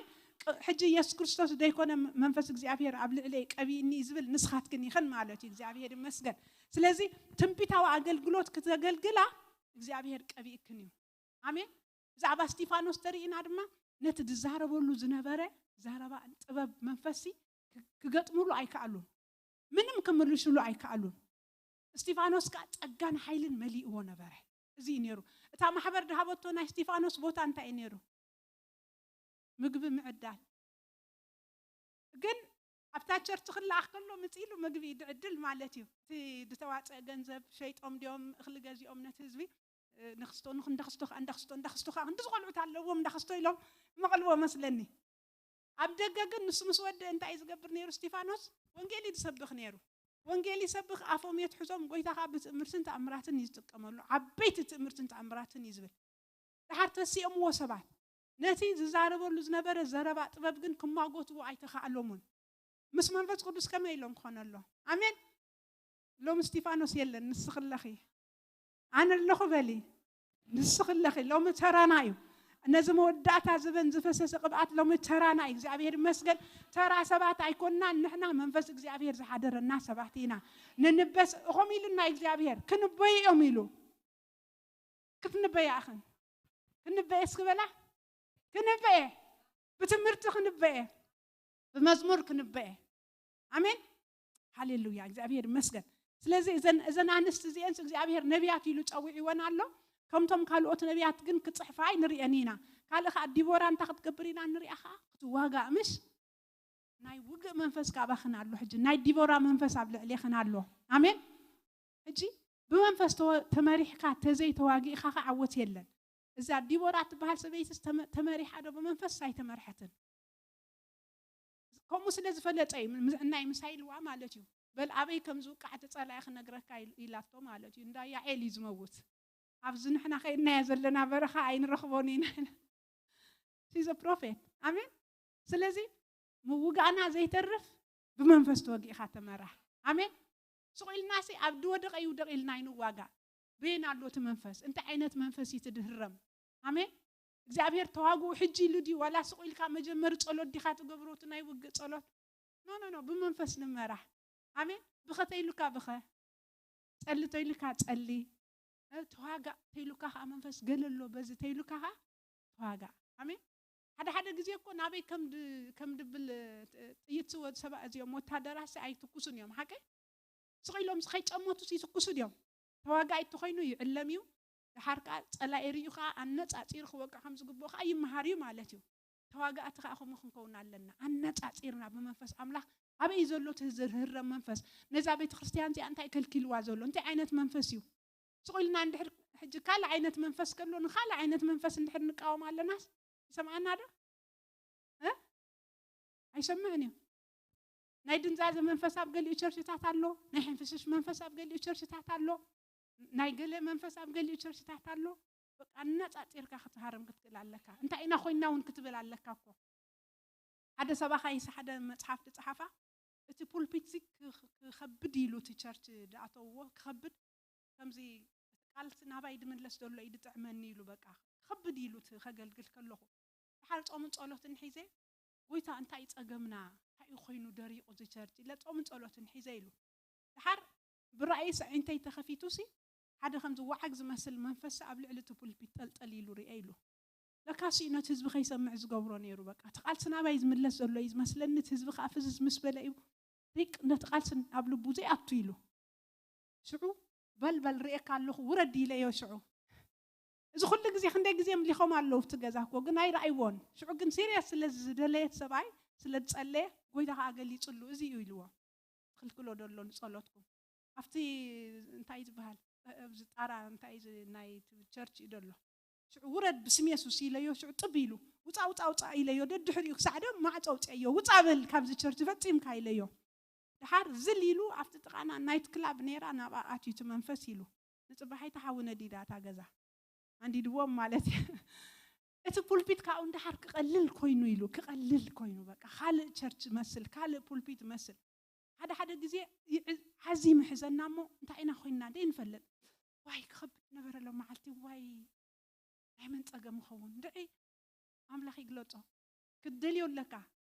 ወይታ እንታይ እዩ ትፀገም ዓይነት መንፈስ እዩ ኣብኢና ደኺምና ቤኒ ደሎ ትጸልማት እግዚአብሔር ካ ተሓቲትካዮ የርኢ ማለት እዩ አሜን ስለዚ ውግእና ካ ትንቢታዊ ውግእ ክኸውን ኣሎ እግዚአብሔር ይመስገን ጸሎትና ካ ትንቢታዊ ጸሎት ክኸውን ኣሎ ሃና ዶ ትዝክራ ሃና ጓል ፋኒኤል ትፈልጣ እንዲኽን እዚ ኣነቢት እዚ ኣብ ሉቃስ ደላስ ከይ ቋረፀት ኣብ ቤት መቅደስ ከይ ወፀት ጾም ጸሎትን ሒዛ ትጽሊ ነይራ ታይላ ትጽሊ ነይራ መስለክን ታይላ ኾን ትጽሊ ነይራ ነቢት ያኽ ኣይልዋ ሕጂ ኣነ ከም ድመስለኒ እግዚአብሔር ኣምላኽ ሲ ብዛዕባት ናይ መሲህ ምምጻእ ከተማልድ ጾራ ቀሚጥላ ነይሩ ማለት እዩ ብዛዕባኡ ሲ ወይታ ዝነግራ ነገር ነይሩ ማለት እዩ ብዛዕባት ናይ መሲህ ምምጻእ ዘበን እንታይ ክግበር ከም ዝግብኦ ኩሉ ግዜ ጸለይቲ ዘምጽ እግዚአብሔር መቸስ ነገራት ቅድሚ ምዃኖ ድሓር ኣይረኣየቶን ኮሳ እሱ መጺሎ ገዝርዎ ብሻም ናይ መዓልቲ ድሓር ስምዖን ከዓኒ ተነጊሩ ነይሩ ከይመጸስ ኣይትመውት ኒኻ ተባሂሉ ክልቲኦም ነቢያት እዮም ስለዚ ሱና መጺኡ ንሳኻ ወጽያ ሕጂ እዚዩ እቲ ምጽንናዕ እስራኤል ነቶም ምጽንናዕ እስራኤል ዝጽበዩ ዝነበሩ እሶም ከ እንታይ እዮም ትፈልጡ መሲህ ከም ዝውለድ ከ ፈልጡ ነይሮም ማለት እዩ ዘጸናንዕ ክመጽዩ እዚኦም ናይ ትንቢት መንፈስ ዘለዎም ሰባት እዮም ክመጽዩ ኢሎም ዝጽበዩ ንቃል ኣምላኽ ጽንድብሉ ንመንፈስ ኣምላኽ ጽንድብሉ እዮም ንሳኻ ብዛዕባኡ ትጽልያ ጎይታ ቀሪቡ ድዩ መዓስዩ ኣበይዳ ኣሎ ጎይታ ፍቃድካ ይኹን በል ይምጻእ ትመሲህ ንጽበየሉና እንዳበለት ያ ትጽሊ ህዝብኻ እስራኤል ካ ከምዚ ይኹን እንዳበለት እዚ ኣነ ዝመስለኒ ዘረብ ዘሎ መጪው ኢልዋ እግዚአብሔር መጪው ሪኣቶ ሽዑ ኣቶም ምጽንናዕ እስራኤል እትጽበዩ ዘለኹም እዚ እዩ ትመሲህ ኢላቶ ትንቢታዊ ጸሎት ያጽሊ ነይራ እቲ ትንቢት ከዓ ተፈጺሙ አሜን ስለዚ ምጽላይና ዘይተርፈና እንታይ ዓይነት ጸሎት ንጸሊ ትንቢታዊ ጸሎት አሜን ድበዝሕ ግዜ ጻላልያ እንታይ ኮይኑ ሎ መስለኩም ስብከት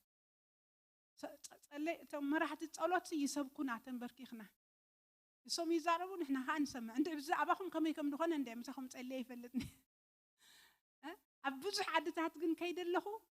መራሕቲ ጉባኤ ኣብ ክንዲ ድጽልዩ ተንበርኪኹም ኩልኻ ንኣምላኽ ትዛረቡ እሶም ይዛረቡ ኣሕዋተይ ከምዚ ክንከውን ኣለና ብለካ መራሕ ጉባኤ ኣሕዋተይ ከምዚ ክንከውን ኣለና ከምዚ ጎዲልና ዘሎ ከምዚ ግዜ ስብከት ዲ ግዜ ጸሎት ከምሎ ደማ ኣኽልኩም ዋላ ድሓኒኹም ቋ ድሓን ኮንኩም ጎይታ ይባል እጂ ስቁልካ በመንፈስ ኣቲኻ እንድሕር ጸሊኻ እንድሕር ሓምቢስካ ይመርሓካ መንፈስ ቅዱስ ናብ ውግእ ዲ ድመርሓካ ናብ ምስጋና ዲ ድመርሓካ ናብ ምህለላሊ ድመርሓካ ግን ፈሎግ ትገብረለካ ነቲ መንፈስ እግዚአብሔር ይመስገን ስለዚ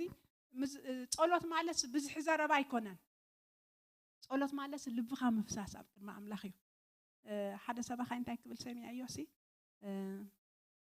ጸሎትሲ ናይቲ ልብኻ ኣብ ቅድሚ ኣምላኽ ምትንፋስ ኢሉ ኣምላኽ ባረኽ ሕጂ ልብኻ እንታይ ብለካ ክጽልለካ ልብኻ እኮ ልክዕ ምስ ኣምላኽ ይድሰማማ نحنا نعملخ بمنفسنا نقلقلو بسقا زين مكح قزرت نحنا عينا يلو باولوس سلازي تزمرنا بمنفسنا عينا نزمر تسألنا خا بمنفسنا عينا نصلي تمهرنا بمنفسنا عينا نمهر مالتي بسقا زخون نقر يلنا قلقلوتنا كله እግዚአብሔር ይመስገን አሜን ስለዚህ አገልግሎትና ሁሉ ትንቢታዊ ዝገብሮ በመንፈስ እንተ ተመሪሕና ማለት እዩ ክንጽልይ ከለና በመንፈስ ክንዝምር ከለና ድማ በመንፈስ ክንምህር ከለና ኸ በመንፈስ እግዚአብሔር አምላክ ይባረክ ሃሌሉያ ቴንክ ዩ ጂሰስ ስለዚህ ናይ ደቅ ኣንስትዮ አገልግሎት ከም በዓል ዲቦራ ከም በዓል መንና ኢልና ከም በዓል ሚርያም ጥራይ ደይኮነ ብዙሓት ዓይነት አገልግሎት ኢና ንርኢ ኣብዚ መጽሓፍ ቅዱስ ናይ ኣስቴር አገልግሎት እንታይ ዓይነት አገልግሎት ትብሎ ኣነ ነስቴር እንታይ ለጽዋ መስለክን እዚኣ ሪስክ ቴከር ያ በቃ ሞት ዘይትፈርሕ ሰበይቲ ካፍታ ሰለስተ መዓልቲ ጾምን ጸሎትን ዝሓዘታ እሱ ኖርማሊ ኩሉ ሰብ ክገብሮ ዝኽእል ይኮነን እስራኤላውያን ውን ጾምን ጸሎትን ኮሒዞም ነይሮም እዮም ምስኣቶም ህዝብ ኣይኮነን ግን ተጠፋእኹ ይጥፋ ኢላስ ሪስክ ትወስድ ሰበይቲ እያ ሕጂ ብዙሓት ኣለዋ ንፍሉይ ዕላማ እግዚኣብሔር ዝጽውዐን ሪስክ ዝወስዳ ሞት ዘይፈርሓ አሜን ሓንቲ ካልአን ካመንያ መስለክን ኣዶ ሙሴ ኻስ ኩሎም ወድ ዝተወልደ ዘበለስ ናብ ቀላይ ይደርበይሉ እንዲ ኣዚዙት ንጉስ ኣይኮነን ያዕል ያ ትበሃል ታ ሰበይቲ ደርቢያቶ ደውዳ ዋ እንድሕር ተረኺባ ኸዳ ነቲ ኹራ ንጉስ ከይፈርሁስ ይድብል እንድሕር ሪኢኽና ብዕብራውያን ጽቡቕ ቆልዓ ምዃኑ ኣነ ሕጂ ጸጋ ዘሎ ቆልዓ ዝጻውዒት ዘለዎ ምዃኑ ተረዲኦም እየ ዝብል ንሙሴ ምዃኑ ተረዲኦም ሲ ነቲ ኹራ ንጉስ ከይፈርሁ ሓቢኦምዎ ሙሴ ኸዓ ንባዕሉ ነቲ ኹራ ንጉስ ከይፈርሀ እዩ ማለት እዩ ሓዲሙ እግዚአብሔር ኣምላኽ ይባረክ ስለዚ እዛ መንያ ሽማ ሙሴ ዮካቤድ ትበሃል ሰበይቲ ኸዓ ሪስክ ቴከር እያ ብዙሓት ኣለዋ ሪስክ ቴከርስ ዝኾና ኣንስቲ ኣሜን ሞት ከሎ ቅድሚአን ሲ ብዘይገድስ እግዚአብሔር ኣሎ ንወደይ እንዳረኣኹ ኣብ ቀላይ ኣእትወኒ ኢላ ሓቢያ ዓብያቶ ኣሜን ካብ ዓለም ሓቢእኽን ከተዕብዮም ትኽእላ ኢኽን ደቅኽን ጽባሕ ንጎ ነቢያት ኮይኖም ክወፅዮም ከም ሙሴ እታ ሓፍቱ ንባዕላ ሪስክ ቴከር እያ ሚርያም ሲ ሂደ ሓልውዮ እንታይ ከም ዝመፆ ራእይ ክትብላ ከላሲ ሕጊ ንጉስ እንዴን ጥሒሰን ደለዋ እዚአን ወዲ መን እዩ ኣምፅያ ኣበይ ሓቢያ ዓብያቶ ከይበሃል ኢላ ደይትፈርህ ዋላታ ዲኣ ሓልውዮ ኢላ ትገምገም ገለ ዝተረዳእ ነገር ኣሎ ታ ሰበይቲ ማለት እዩ እግዚአብሔር ይመስገን ስለዚ ሪስክ ቴከር ሳንስትሎ ኣብዚ መጽሓፍ ቅዱስ ብጣዕሚ ደስ ትብላኻ ደይፈርሓ እተን መሕረስቲ ንባዕለን ሪስክ ቴከር እየን ቅተላ እኳ እየን ተባሂለን ኪዳ ቅተላ ደዝ ተወልደ ወት ደባዕታይ ቅተላ ተባሂለን ንሰን ግን ዋ ኣይንቐትልን ንኣምላኽ ዳ ንፈርሕ ኢለን ጨውዒወን ንምንታይ ዘይቀተልክን ተባሂለን በቲ መንግስቲ ኖ ስኻይ ፈለጥካ ንጉስ እተን ዕብራውያን ኣንስቲ ሳተን እንታይን ሓያላትየን ባዕለን ሓሪሰን እየን ዝጸንሓ ኢለን ወይታ ይባረኽ ንእግዚአብሔር ስለዝፈርሃኻ እግዚአብሔር እንታይ ገይሩ ቤት ሰሪሑለን አሜን እግዚአብሔር እንተ ፈሪሕና ሪስክ እንተወሲድና እግዚአብሔር ቤትና ክሰርሕ እዩ አሜን ሪስክ ቴከርስ ይግበረና ኣብ ቅድሜና ዘሎ ድንብርዝ ከይበለና ጥራሕ እግዚአብሔር ይኽበር ጥራሕ እግዚአብሔር ኣብ ህይወተይ ይንገስ ፍቃዱ ጥራሕ ኣብ ህይወተይ ይፈጸም ሩት ትበሃል ከኣላ ሪስክ ቴከር ዘመድ የብላ ንቅድሚኣ ዝምርዓዋ ሰብኣይ ክትረክብ ፕሮሚስ የለ ወልሓንቲ የለን ምኻቶም እስራኤል ከኣኒ ከም ጓናዮም ድርኢዋ ወልሓንቲ ፕሮሚስ ዘይብሉ ነገር ኪዲ ተመርዓዊ ሓዳር ክግበሪ ናብ ስድራ ከተመለሲ ኣነ ንዓኽ ድኸውን ወዲ የብለይን ሕጂ ወላ ተወለድኩውን ኣይርክበልክን እዩ ወልሓንቲ ተስፋ የለን ኪዲ እያ ተባሂላ ኖ እሱ ይኮነን ዘገድሰና ኣነ ሰብኣይ ኣይኮንኩን ዝደሊ ኣብቲ ኮንኩን ዝደሊ ተኣምላኽኪ ኣምላኸይ ህዝብኺ ህዝበይ ኣብቲ ሞትዮ እመውት ኣብቲ ቅበርዮ እቕበር ኣሜን ሪስክ ቴከር እያ እዚኣኻ እንታይ ክትበልዒ እንታይ ክትሰቲ መን ክምርዓወኪ ምንም የብለይ እንትርኢ ንለኽ ድኻይ ኣነፍቲ ዓደይ ከይደ ክመውት እየ ድኸይድ ደለኹ ኢላታ ኖ ኣብ ሂግኒ ዘሎ ተኣምላኽኪ እዩ ሪስክ ቴከር ድያ ብጣዕሚ እንታይ ድብላዕ የለን እንዳተባሃለት ዝምርዓወኪ ሰብ የለን እንዳተባሃለት ኣነ ድኻ ኣረጊት እንታይ ክገብረኪ እየ እንዳተባሃለት ሪስክ ቴከር አሜን ወይታ ይባረኽ እግዚአብሔር ቃነተን ሪስክ ቴከራት ይግሕሰን እዩ ብገርሃ ወይ ተረኺባ እንደ ሃብታም ሰብኣይ እንደ ሕያዋይ ሰብኣይ ኢየሱስ ካብ ዘርኡ ዝውለድ ሰብኣይ ነጎይታ ኢልካ ትኸፍሎ ሪስክ እንደገና أشمله كحصلوا ويتا يبارك سلازي أبز تصحيف انزلوا أنستي ريسك تيكرز بتعمين زغنا أخا شم يبلنن نبي تاي تبهلا وانجيلاوي تاي تبهلا ممراي تبهلا زماري تاي تبهلا نو تايتل جن يغنا أخا تأمنتن نا أمنة جاقانو ريسك تيكرز تا سيناماوي تسبيتها كي نقرات نودع مويتو كوي تقلع مويتو هاي غيرها سو أي خي نقرات أفتعرات تأدك إساتو كيدا وسبت سحق النخة تريسات وجهنا وخة نبوء قادي نقركوا تدي تسأخة ولا خو محاسبة يمتان كتسيو كيدا نقويت نفسنا أملاخ سب كيدا نبيدا أنتي دا أخوين كده حجود خياد يجزي يكون أنت بلا سب أيا دحاني لاتو ودخا ما يتصدحان نا دحاني مهني أعتقد السيو آمين كل دحان سكبلا كل دحان ريسك تايكر يا زيا أي فرحتنكم تزيت السخة قال إذا أي تقبلتون دو كوف كي تبلن قلطفي لاتو نتي جيليا بقى دبلتو غيرو سخا جحازن داغو يمتيو دحان دي ختبلا دحان كل دحان شو كيدا تدفيا أنس دي لمن كوكا دي لمن كوكا نمتاي تحسوني نعحج بلا تسايو زود ديلات كم من تخاجر الأجزاء ريسك تيكر يا زي أخا قلت أي بارا نايم نسبات يوم ريسك تيكرز أتنانستي أمين دو ريسك تيكرز يباركن زي كالزخ الأجزاء فير ناملخ أمين وزحفر سبيل الله ويتا يسوس يبارك سمي يبارك أجزاء فير لذي تايتل دي بالله النبي زي تبحلا قال دي تبحلا هسراب تاوي سبيتخا سنكيتكم تصلي مشيلوا سنكيتكم تصلي وحنكو اختبل أخي أي بلتن مش حنكو خمس بلا أخذ بلا تصلي جحرك نعم نسبيتيا بقى حرايكم زرب هاي يخون اللي أنا أملاخ سموهان كابك أري اللي خيلا تخمي قرأ ميناتو برخت سبيتيا زيا أماني سنكيتا مصيا أملاخ ريسك تيكر يعتنزلو أنا قفا بلا ني إلسا سنكيتا ني إلياس سنكيتا مسابتو زيافير كبار يخوا أمين بأمنة تزور أو يبقوا له زيافير بأمنة تزور إخايو زيافير يبقون قالوت كامن نيرن مسلكن نزيافير بجنزبن نقول تياس كريستوس بجنزبن زقلقل عنيرن الدحري زخدا زقر ما كن هواريات راح يكونون لك هذا الدحري زخدوا نيرهم لقاس ما عرف شو ما أنت تنبيفكن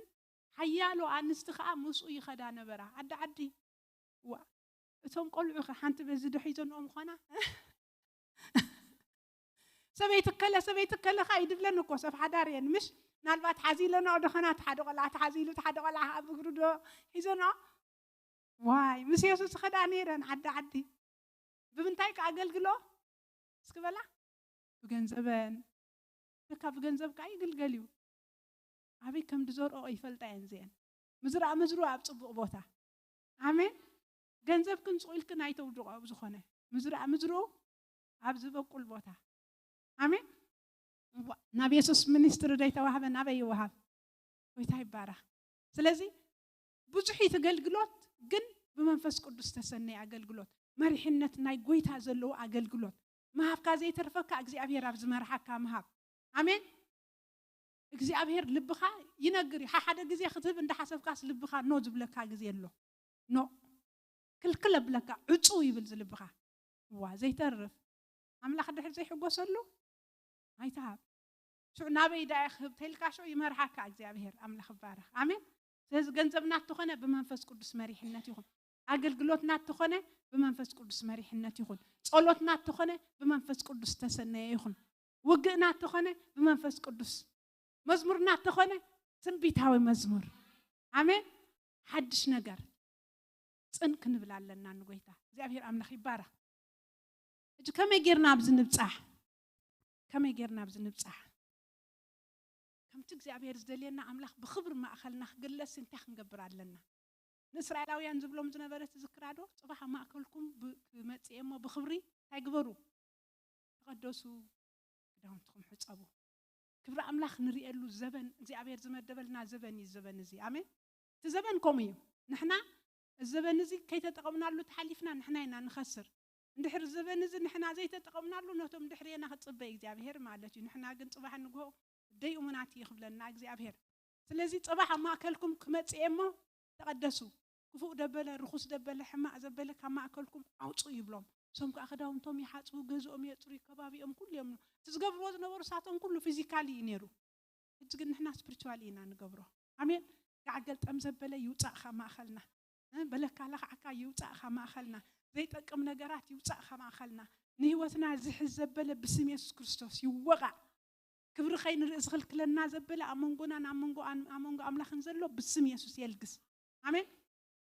ነያስ ወዲሁ ጻዳቅ ኣብ ትንቢት ዘካርያስ እንታይ ኢልዎ መስለክን እንድሕር ዳኒ ገለሪኡ ሰይጣን መቸም ኣይልግስኒ ኸባና ኣብ ጥቃና ኮይኑ ዝኸሰና ከሳሳ ሓዋትና ኢልዎሎ ሰይጣን ኣይኮነን ኣብ ራእይ ዮሐንስ ከሳሳ ሓዋትና እንታይ ኢሉ ዝኸስስ ኣብ ቅድሚ ኣምላኽ ይኮ ዝኸሰካ እዚ ከምዚ ድገበረ እንዲ ከመይልካ ትቕበሎ ከመይልካ ትጥቀመሉ ነሰብ እዚ ይዝብል ማለት እዩ ንእግዚአብሔር ስለዚ እግዚአብሔር ካ ጻድቕ እዩ ኣብ ትንቢት ዘካርያስ እንታይ ኢሉሎ ምዕራፍ 3 ሃሌሉያ thank you jesus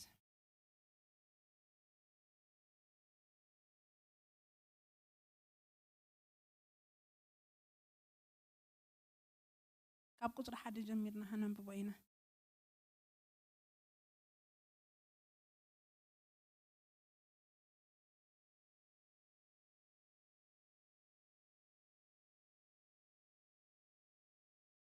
ንያሱ ሊቀ ካህናት ኣብ ቅድሚት መልአክ እግዚአብሔር ደው ኢሉ ከዓ አርአየኒ መን ይዝርኢ ዘሎ ዘካርያስ ሰይጣን ከዓ ክጻረሮ ኣብ የማኑ ቆይሙ ነበረ ንምንታይ ሰይጣን ክጻረሮ ኣብ የማኑ ቆይሙ ነይሩ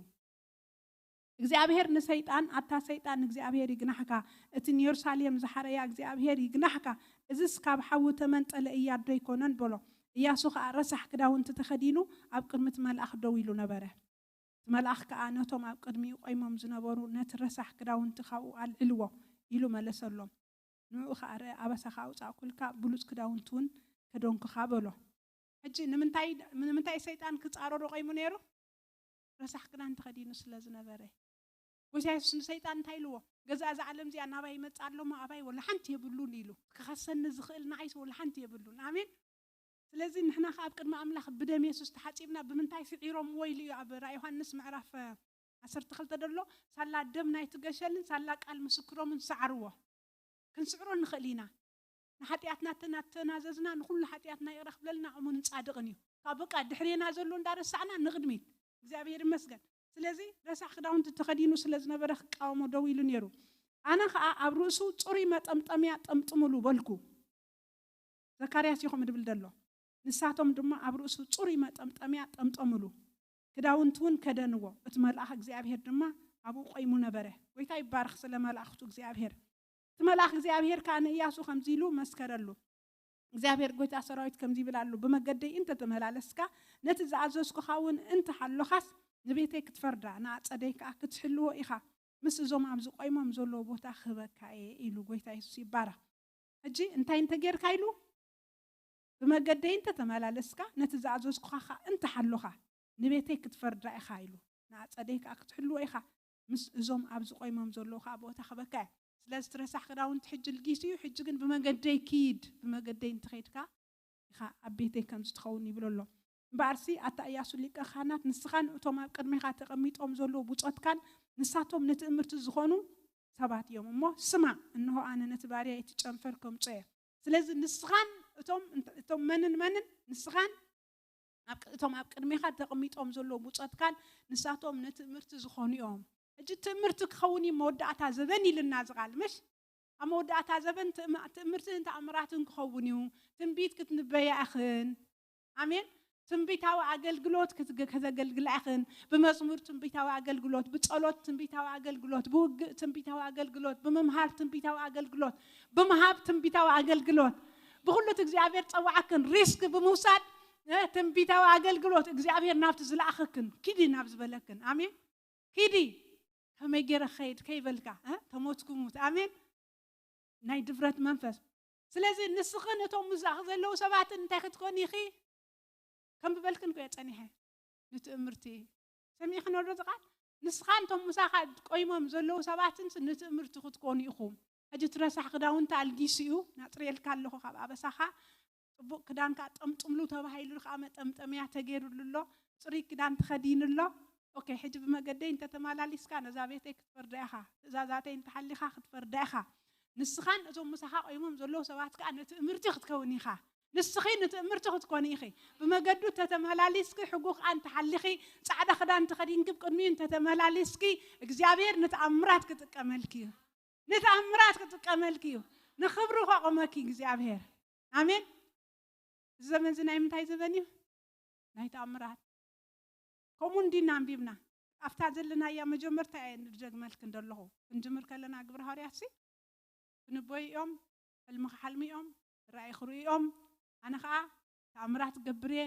መንፈሰይ ከፍቲ ስብ ኣብ ልዕሊ ኩሉ ስጋ ዝለበሰ ኣፍተን ድሕሮት መዓልትታት ኢሉ ሽዑ እንታይ ክኸውን እዩ ምድሓን እግዚኣብሔር ስጋ ዝለበሰኻ ምድሓን እግዚኣብሔር ክርኢ እዩ ሰባት ክድሕኑ እዮም ሽዑ ንሕና እንድሕር እግዚኣብሔር ኣኽቢርናዮ እግዚአብሔር በአና እንድሕር ተሓጊሱ ብቅድስና እንድሕር ማሪኽናዮ ሃሌሉያ እግዚአብሔር ዝሕጉስ ህይወት እንተሊና እግዚአብሔር ክቀርብ ይናባና ኣፀቢቑ ክበፅእ ይናባና ኣብ ማእኸልና ክመንቀሳቐስ እዩ ውፁን ተፈለዩን ካብ ማእከሎም ውፁን ተፈለዩን ርኹስ ኣይትተንክዩ ኣነ ከዓ ቀበለኩም እየ ኢሉ ኣቦ ኮነኩም ንስኹም ከዓ ውሉድ ትኾኑኒ ኣነ ከዓ ኣብ ማእኸልኩም ክነብር እየ ኢሉ ኣሜን ስሙ ይባረኽ እግዚአብሔር ኣፀቢቑ ማእኸልና ይነብር ሽዑ ክብሪ እግዚአብሔር ንርኢ ሓደ ሰባኻ ይሰምዑ ነይረ እንታይ ኢሉ ሲ ሎሚ ፈውስ እንተኾነስ እዚኣ ኢዱ ከምዚኣ ሓዊዩ ብርኩ ሓዊዩ ክሳዱ ከምዚኣ ነይራ ረስኒ ከምዚኣ ጨጎራ ንምንታይ ከምቲ ናይ ቀደም ተኣምራት ደይኸውን ኢሉ ምክንያቱ ቅድስና ስለ ዘጉደልና እዩ እግዚአብሔር ኣምላኽሲ ከምቲ ናቱ ዝበለ ቅድስና ኣብ ማእኸል ህዝቡ ክርኢ ኣለዎ ማለት እዩ ከምኡ ከዓ ናይ እምነት ስጉምቲ የድልየና እግዚአብሔር ይመስገን ኣሜን ስለዚ ከምኡ ኢሉ እዚ ኢያሱ በቃ በዝን ተተመላሊስካ ናይ ንትእምርቲ ክትከውን ኢኻ እዩ ዝብሎ ዘሎ ንዓና ከዓ ሕጅስ ንትምህርቲ ናይ ተጻሒፉ እዚ ኢሳያስ ከዓ እንታይ ኢሉ ክብሪ ምስ ረኣየ እንታይ ኢሉ ኣነሲ ኣብ ማእኸል እዚ ከናፍሩ ዝርኹስ ህዝቢ ይነብር ኣለኹ ኣነ ንባዕለይ ከዓ ከናፍረይ ዝርኹስ እየ ቅድሚኡ ነቢይ ዶ ነይሩ ኢሳያስ ኣይነበረን ነይሩ እምበር 5 ምዕራፍ ተነቢሉ ቅድሚ ይኮነን ምዕራፍ 6 ምስ በፅሑ ክብሪ እግዚአብሔር እዩ ክብሪ እግዚአብሔር ምስ ረኣየ ሽዑ ነዛ ነብሱ ርእይዋ معسي تطبيق ذرايك مسلك نقولك أنا بأملاك تطبيق مسكرك هاي مش شو كبر أملاك مسرعيس أنس أما أخل كنا فروز رخص زبي أنا خا كنا فريز رخص سبيت أفا كويلو فأملاك بقى أبى ساخا كفت مسواتي كفت مسوي قلت يتوسيد تملاك كنا فري تنكيلو هنا كنا فرون تعنيره هيكون بلو علنيرو خون كم زخمانا مش هيكون بلو علنيرو خون كمان عينير مالتي نخا تسفال لنا أمين متى بارك أفاكم مسؤولة شو كفت مسوي حاول متي توكسوا أبى سخاره الكاتب هاي لخاسو بقى شو نمن كل أخيلو زعبير نعي لاخن نقدس كان ندخا أمين ويتهي بارك سلزي كمان هذا نبورو سبعة يوم مالتيو إذا لقى خان كن ريود تصنعنا مصر صحته يقل نيرو إساس كن ريو خلنا خا مس زي تقدس خنافر ينبى نيرو زعبير بلا يلوس ينبى كوي نيرو جن كبر أملاك مستقل صدق زي تعريه هو تعلمون زعبير جني كالي أمين الريو نخبرو زجبر زعبير أمين سلزي حدا خنجبرو زجب عنا نتاي مالتيو كنفله هتسمنا كنقدسلو نግዚአብሔር ፉልያታ ቁሕትኩም ኮነሉ ንጳውሎስ ንዓይ ፉልያ ሓይልዎ ጌታ ይስባራ ኣብ ጢሞቴዎስ ከዓ እንታይ ኢሉ ሓደ እኳ ካብዚ ኣብ ቤት ኣብ ሓደ ዓቢ ቤት ሲ ብዙሕ ዓይነት ኣቑሑት ይደሎ ኢሉ ገሊኡ ንውርደት ገሊኡ ከዓ ንኽብረት ይኸውን ዝግዮ ንኽብሪ ይግበረና እግዚኣብሔር ኣሜን ኣብ ሓደ ዓቢ ቤት እንታይ ኣሎ ብዙሕ ዓይነት ኣቑሑት ኣሎ ገሊኡ ንምንታይ እዩ ገሊኡ ንኽብረት ገሊኡ ኸ ንውርደት ኣብ ገዛኽን ክንደይ ኣቑሑት ኣሎ قال ينداو قحافي مش قال يخا ورق خن كعب قال له مش عبد بلس أسب زي رخبو سرع زي وصلوا قال ملا قميت كنور لخن كبر أحد على لكن حسر أحد قال لكن ديك رشة واقع دي 5 سنتيمتر بلا أحد ونلا ما له شو هجي عملا خايكون قلنا ما أحد كبر واقعن حسر واقعن ليبلز قبل اللهم حدا خابزياتهم رؤسو انتان صحه إلو أفكار تيموثاوس معرف كل تنبيبكن حدا خابتهم أحد ناي እግዚአብሔር رؤسو انتان صحه نسو أقحى خبري نبعل بيت زتقم خون إلو سلازي من يرؤسو زدالو اتسب رؤسو انتان صيو خابتهم أحد حدا مالتيو نحنا أحد እግዚአብሔር ندينا السوس نبعل بيت زتقم كبورا حي مالتي እግዚአብሔር يبارك آمين سلازي نمن እግዚአብሔር زتقملو رؤسو نزن صحسب رؤسو نزدالو سب رؤسو نزفليه سب رؤسو نزقدس سب آمين نقدني مس እግዚአብሔር كنسامع مع مالتي الزبن زي ناي تأمره زبني ناي سرح زبنيو مس منفس قدس نسامع مع له زبنيو بمئزاز هلايكا ناي ጸሎት ህይወት أبقى الأملاك انترينا صليت سبات يوم تأمرات تجبرو أب حوالي هالزمن بتعمي يوم دتشلين يروم فعل باولوس تاريخهم كنده يساعد تشلين يروم أب تسلم كتيرينا معرف سلسته ليتن معلتن متأن زي بلون دات تسألنا يلو حوالي باولوس مع اسماس مخا ليتن معلتن مخا متأن دي بلو دات تسألنا يسوس كما اسماس تسألنا يرو ليتي أفتخرنا حدر أترخا كمهري وعل نيرو እግዚአብሔር ይመስገን ስለዚህ ናይ ጸሎት ህይወት ተደልሎ ሓይሊ የለን ስለዚህ ምስ ኣምላኽ ክንሰማማ እግዚአብሔር ተዝሓሰቡ ኣብ ዝመወዳእታ ዘበን ባኣና ኸዓይ ሓደ ህይወትና ንኣምላኽ ዝተቀደሰ ኸውናሎ ክፉእ ንጸልእ ሰባት ይግበረና እግዚአብሔር ካብ ሓጢያት ንጸልእ ሰባት ካብኡ ከዓ ናይ ጸሎት ሰባት ኣብ ሓይሊ ኣብ ጸሎት ይዘሎ ጸሎት እንድሕር ደኣ ደኺምና ኩሉ ህይወትና ደኺሙሎ ስለዚህ كنصلي خلنا خا تنبيتاو ጸሎት እግዚአብሔር እንታይ ክጽልይ ትደልየኒ መንፈስ ቅዱስ በየኒ ይደሐልፍ ደሎ بمزمور ديو كل شيء حدا عينه تايكون ان እግዚአብሔር ستايل حنسا بمزمور يمص حنسا بمملاد يمص حنسا بأملخ يمص حنسا بقال يمص نلبخ اندحر فني خايو بعلو يفلو زغب እግዚአብሔር ይመስገን راح ግን ግዜ خنطف علنا مس ጎይታ ኃይል خنمل علنا ስለዚህ እግዚአብሔር አምላክ ሳይልወጥን እዩ ቤት ጸሎት በኋላ እንዲሉ مش بيت أملاك انتاي تباهي أتوع بيت صلوت يا هل اسم يبلا نافتا بيت مقدس مسمت أس انتاي تاني هو قوي تيس كرسوس أفتي وسا أنا يلوم كقبل وخلو بيت عداقة غيرهم و نت بيت صلوت سي بيت عداقة بتي رجبي دشوتو بتي أبعور دشوتو بتي جنزب دشرفو بيت عداقة بقى حرمتيو ناتي صدقهم دنكيلو ناتي ገንዘቦም በቲንዎ ነቶም አብዑር ብጭግራፍ ገይሩ ጪዎም ነቶም ርግቢ በቲኑሎም ቤተይ ቤት ጸሎት ባህሊሉ አጽሪዋ ነታ ቤት ማለት እዩ ቶም ቆልዑት ከ አንታይሎም አመስጊኖም ወሳአና ንወድዳይ ኢሎም ድሕሪ እንታይ ገይሩ ኢየሱስ ክርስቶስ ትምህርትን ተአምራትን ኣብ ምዕራፍ 21 ማቴዎስ ተሪኽን አጽሪዎ ነቲ ቤት ካው ከዓ ንብዙሓት ኣሕወየ ይድብለና ራይት ኣዌይ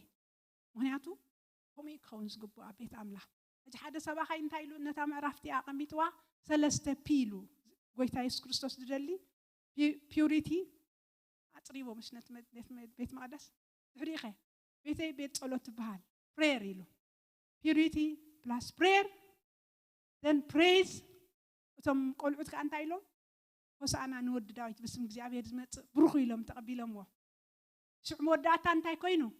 ተኣምራት miracles right away ኢየሱስ ክርስቶስ ተኣምራት ገይሩ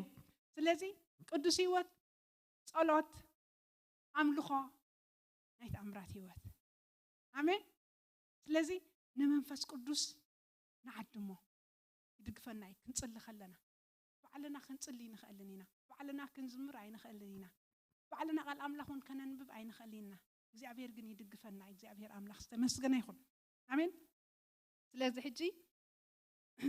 ከከምት እግዚአብሔር ጸዋዓና ከከምት ኣብቲ ልብና ዝቐመጦ እግዚአብሔር በየን ወገን ኸውን እግዚአብሔር ጸዋዓኪ እግዚአብሔር ኣብ ልብኻ ይቐመጦ ይጻውዒትካ ሕጂ ናትና ግደግን እንታዩ ምድላው ህይወትና በመዕራይ ምድላው በጸሎት ህይወት ምድላው ንመንፈስ ቅዱስ በመስዓብ ምድላው መንፈሰይ ኣብ ልዕሊ ስጋ ዘለበሰ ኩሉ ክኹዕ እንዲሉ ስለዚህ መንፈስ ቅዱስ ክቆባኻስ ጊዜ ክትበለካ ንኣምላኽ አሜን ጊዜ ወሲድናስ መንፈስ ተመሉ ንምሳሌ ኣብ ኤፌሶን እንታይ ኢሉናስ بمزمورن مسجانان منفس هاقنين نعملخ بلبكم نعتقنكم ملون نعدرسكم ملون منفس يملاكم be filled يملأكم سكول شع قصالي حقي قصالي لو متمليك صباح تقاريص كاخه يقارط لذ كل شع منفس يملأكم انت حيلنا خنكيت تخينا كل شع منفس كملأنا الله منفس يملأكم يا أبير أملاك بارك كم يجرنا خنصلي خمس قبعنا ينفلتنينا منفس جن ندخامنا يدقفوي نعمل كم يجرنا خمنا قلقلو ينفلتنينا سقى دخومي لذي نزور بابيل نتايلو بحيل بخلتنا يكونن بمنفسين بري بالجزء أبير يلو لذي تسفى قريت أمنيرو ما قريت أمنيرو صلاة متيوم كي يصرحوا خلك لموم جن أداوكا جميرا عين ما أداوكا خفت ما عين زخ بحيل بخلتنا يكونن بمنفسين يلو جزء أبير بارك آمين ولا تدخمنا قوا جزء أبير يبرتعنا ولا صلاة دحيلنا تمثلنا قوا جزء أبير مسانايو نحن راح لبنا يلعال ملخ مسجد لذي قويتان تاخذ قبر تصوعكي مسلك حجب زعبا قلقلوتنا لو معلت النزارب زلنا أقلقلوتنا كله تنبيتاو كخونا له وجن بمنفس أملاك خونا له مزمور تخينه بمنفس أملاك تصلي تخينكي نايم ملاد صلوت كم هن عند حرت تصويكن تنبيتاو صلوت آمين بمنفس أملاك ببزح زربا يكونن صلوت كابزي بزح دلو أبوزح عدتات أنا خريق خلخو زربات راح صلوت بتصلي أي تقل أنت مبركيخ كاسخات سمعهم ساتهم كاتهم مرحت برنامج قبل اللي خاخينهم يلفلفوا زاروي أبكن دخل لخات تصلي الكامالتي ساتو خاسمي حنا جزا هات خي كل سفك تصلي إيماتي كل سفك تصلي لو أنت هيلي تصلي نفسه كف بمنفس مس أملاك كونكت يقدر شعت منفس بعلو جو كبل يفتقوا بقى آمين شو إنه قالي خانا بنبعت أتوكا عنسى أنا ورشبي أتوكا عنسى أنا بسجدات أتوكا لا يقبل لبخا خي تحرس أقدمه بزارة راح تقولي نتأمين كاخات خي هذا جزء أنا تسي أتمت الله قال لي خمنا صديت بلو يدبلو مرحتي حتى سقنا بلا بكر معاملة شو لبنا مسفسة سبعلو له يفسس شو آمين لبنا ده يفسس كنصلي خلنا لبنا يفسس كنزمر خلنا لبنا يفسس نخونا يكون صراحة عملاق نقبر خلنا لبنا يفسس شو منفس እግዚአብሔር كردانا منفس እግዚአብሔር قبل اللي حاخمت يمو شو زمشاك كغبر نديلو نسات كما مش حبيبنا انتو منفس እግዚአብሔር قبل اللي حاخي مصق انت هم زغبر كما نايتفلطن درق ولا تتنبركخ تتس ولا تزارب تدلخ انت كم زبال يطفاكا دحر لبخا فسيسو منفس املاح فسيسو وحيزو جن أقرصو كاي مصقا تصلوت هاليلويا امين منفس እግዚአብሔር بزخنا الله نسخنا እግዚአብሔር አንስቲخن نسخن ዝተቀባአخن ይخن نسخن ነዘበን ዝተሓፀخن ይخن እግዚአብሔር መስገን ስለዚህ እንታይሉ አወዳተይን አዋልደይን ክንበይኦም ኢሉ አንስትን ሰብኡትንካ ክንበይኦም አፍተ ዳሕራይት ዘበን ተአምራትካ ክኸውን እዩ ምድሓንካ ክኸውን እዩ ነዚ እግዚአብሔር ተሓፂና ማለት እዩ ስለዚህ በት እግዚአብሔር ድፀዋዕኪ ወስኺ አሜን እስኪ መንፈስ እግዚአብሔር ዳአን በት ድፀዋዕካ ኒልክን ክጽልይ አኽን ሕጂ ተስኢና ክንጽልይና الزبن زناي من تاي زبنيو ناي منفس قدس زبن الزبن زناي من تاي زبنيو ناي تنبيت زبن تنبيت هوا أقلقلوت ناي منفس قدس أقلقلوت ناي سقا أقلقلوت زي كونه ناي دخام أقلقلوت زي كونه تنبيت هوا أقلقلوت كأقلقرد عن نسكبلا بزخونه يكون بتصلوت تقلقلا تنبيت هوا أقلقلوت بمزمور تقلقلا تنبيت هوا أقلقلوت بمسبح تقلقلا بممهار تقلقلا تنبيت هوا أقلقلوت بزخونه يكون እግዚአብሔር ጸዋዕክን በመሃብ ተገልግላ በመንፈስ ቅዱስ መሪሕነት ሃሌሉያ ናብ ጽንቁር ቦታ ትላአኻ ከም በዓል አስቴር ከሳዕሞት እሙናት ወይታ ናብቲ ልእኸን ለአኸን ነኹልካ ንብሎ ሃሌሉያ ወይታ ኢየሱስ ክረድአና እስከ ንጸሊ ሓድሽ ቅብአት ናይ ነቢያት ቅብአት ናይ ነቢያት አገልግሎት ናይ ትንቢት አገልግሎት ሃሌሉያ راكمان ديارا لا لا باسي كبايا حدي لا مان تور لا بابا شاكا بايا لا بابا باسي حدش نجر قرم حج زيت لما مدك وقويت عيلكن كتصليا ناي نبيات منفس ناي تنبيت منفس عنستخن بيا انيلو صبوت كن بيوم قلعت كن بيوم هاليلويا ركي بانانا مان تير لا باسي كبايا حدي لا مان تور لا بابا باسي كبايا لا باسي هاليلويا ማያት እግዚአብሔር ይውሐስ ማያትካ ይውሐስ ሃሌሉያ ወይታ እንዳው ሐጠ ወሕጠና ማያትካ እንዳሰጎምና ክንስጉም ጽልልኹም እግዚአብሔር ረከ ፓያና ማንቶር ለበሲ ካፓያ ሐዲ ላማንቶር ለበበሲያ ካፓያ ሐዲ ላማንቶ ሸከር ከለዳ ባባባሲያ ኢየሱስ ሃሌሉያ እግዚአብሔር አቦ ፍቃድካ በህይወትና ይፈጸም ነዘበን ዝተሓፀኻና እግዚአብሔር ንፍሉይ ዕላማ ፀዋዕኻና እግዚአብሔር ንሓይል ፀዋዕኻና እግዚአብሔር ናይ መንፈስ ቅዱስ አገልግሎት ፀዋዕኻና እግዚአብሔር ድሕጂ አገልግሎትና ከም ቀደሙ አይኹን እግዚአብሔር ሓድሽ ነገር ጎይታ አገልግሎትና ብኽብሪ አገልግሎትና ብሓይሊ አገልግሎትና ብቅብአት ጎይታ ከነገልግል ከለና አጋንንት ይውደቁ ሕሙማት ይሕወዩ እግዚአብሔር አቦ ክብርኻ ይምላእ ኣብ ዝጉባኤ ብኢየሱስ ክርስቶስ ስም ሃሌሉያ ክጽለ ከሎ ክብርኻ ይምላእ እግዚአብሔር ጎይታ ክዝመር ከሎ ክብርኻ ይምላእ እግዚአብሔር ናፍቲ ትልእኸና እግዚአብሔር ኣብቲ ነገልግሎ ቦታ ኩሉ ክብርኻ ይኹን እግዚአብሔር ናይ ነቢያት መንፈስ ይምጻእ እግዚአብሔር ናይ ትንቢት መንፈስ ይምጻእ እግዚአብሔር ሃሌሉያ ሃሌሉያ ነዘበን ዝኸውን ጸጋ ነዘበን ዝኸውን ሓይሊ ነዘበን ዝኸውን ቅብአት እግዚአብሔር እስከ ኢድኒ እተተሓዛ መጸልያ ኢድኒ እተዝሓዛ ክንድት ዝኸፈትናሉ እግዚአብሔር ሃሌሉያ ሓድሽ ነገር ተጸላለያ እስከና ሓድሕድክን ተጸላለያ ሓድሽ ነገር ናይ ትንቢት መንፈስ አወዳተይና ወልደይን ክንቦይኦም ኢል እግዚአብሔር ኣብ ሰብኡትን አንስትን ባሮተይ ካብ መንፈሰይ ከፈስሰ ነሳቶም ካ ክንቦይኦም ናይ ትንቢት መንፈስ ነዚ መወዳእታ ዘበን ዝኸውን መንፈስ ነዚ መወዳእታ ዘበን ዝኸውን ቅብአት ሃሌሉያ ክትልወጥ ኢኻ ካልእ ሰብ ከዓ ክትከውን ኢኻ ኢሉ ምስተቐብአ ሃሌሉያ ዘይቲ ምስፈሰሶ ሃሌሉያ እቲ ዘይቲ ኣብ ልብና እዩ ዘሎ እቲ ዘይቲ ኣብ ልብና እዩ ዘሎ ይፍሰስ ብስም ኢየሱስ ሃሌሉያ ተጻላለያ እስከን ሓድሕድክን ሃሌሉያ አገልግሎተይ ድሕሪ ሕጂ ከም ቀደሙ ኣይክኸውንን እዩ አገልግሎተይ ድሕሪ ሕጂ ከም ቀደሙ ኣይክኸውንን እዩ አገልግሎተይ ድሕሪ ሕጂ ከም ቀደሙ ኣይክኸውንን እዩ ሃሌሉያ ራካፓኒ ማንቴረ ለለባሲያ ካፓያ ዲላ ማንቶር ለበረበረበረበረበረበረበረበሸ ካፓያ ዲላ ባባሻ ካፓያ ዲላ በረበረበረበሰ ሃሌሉያ ናይ ክብር መንፈስ ናይ ሓይል መንፈስ ናይ ጸጋ መንፈስ ሃሌሉያ ተአምራት ዝገብር መንፈስ እግዚአብሔር ነትስኻ ዝረአኻልና ጎይታ ነት ብዛዕባና ዝሓሰብካዮ ነዚ ዘበን ዝኸውን አገልግሎት ከነገልግለካ እግዚአብሔር በሐድሽ ዕጥቂ እግዚአብሔር በጎይታ ሰራዊት ከተውጻና ጽልለኹ በሐድሽ ኃይል ከተውጻና እግዚአብሔር ብትግሃት ክትመልአና እግዚአብሔር ብናይ ጸሎት ህይወት ክትመልአና እግዚአብሔር ሃሌሉያ ሃሌሉያ ናይ ትግሃት መንፈስ ናይ ጽምዓት መንፈስ እግዚአብሔር ሃሌሉያ እግዚአብሔር ክንደውይተንስ ኢየሱስ ሃሌሉያ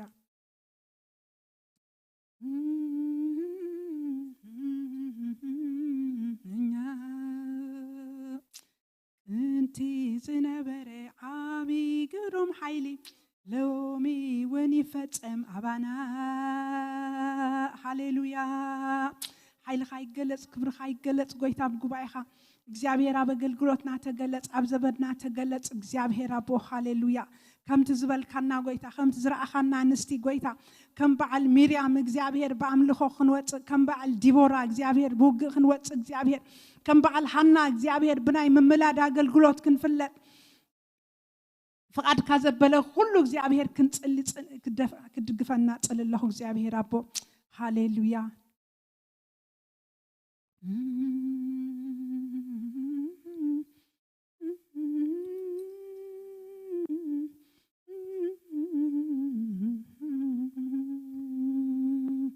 ሃሌሉያ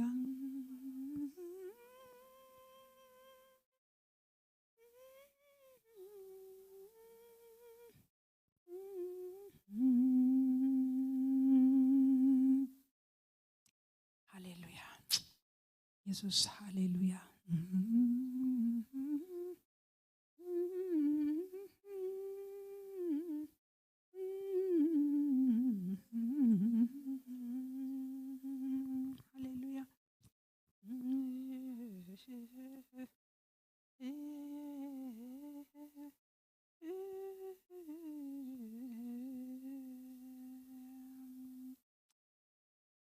እግዚአብሔር አቦ ኸሊኻ ጎይታ ኸሊኻ ኣብ ዘበና ጎይታ ኣብ ዘበነይ ፍቃድካ አገልጊለኻ ሓልፍ ርድአኒ ኢልክንስ ከጸልያ ኣብ ዘበነይ ከም ዳዊት ፍቃድካ አገልጊለካ ሓልፍ ሃሌሉያ ከም ደቂ ይሳኮር ዘበና ነለሊ ሰባት ክንከውን ግዜና ንፈልጥ ሰባት ክንከውን እዚ ዘበን ዚ ኣይሕለፈና ኣሕዋተይ እዚ ዘበን ዚ ኣይሕለፈና እዚ ዘበን ዚ ከምቲ እግዚአብሔር ዝረአየልና አንስቲ ክንከውን الزبن زخمت እግዚአብሔር ጽበና ንስትክ ክንከውን ሃሌሉያ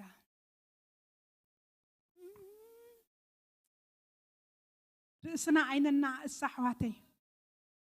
ካልኦት አዋልድ የብሉን እግዚአብሔር ካልኦት ነቢያት የብሉን እግዚአብሔር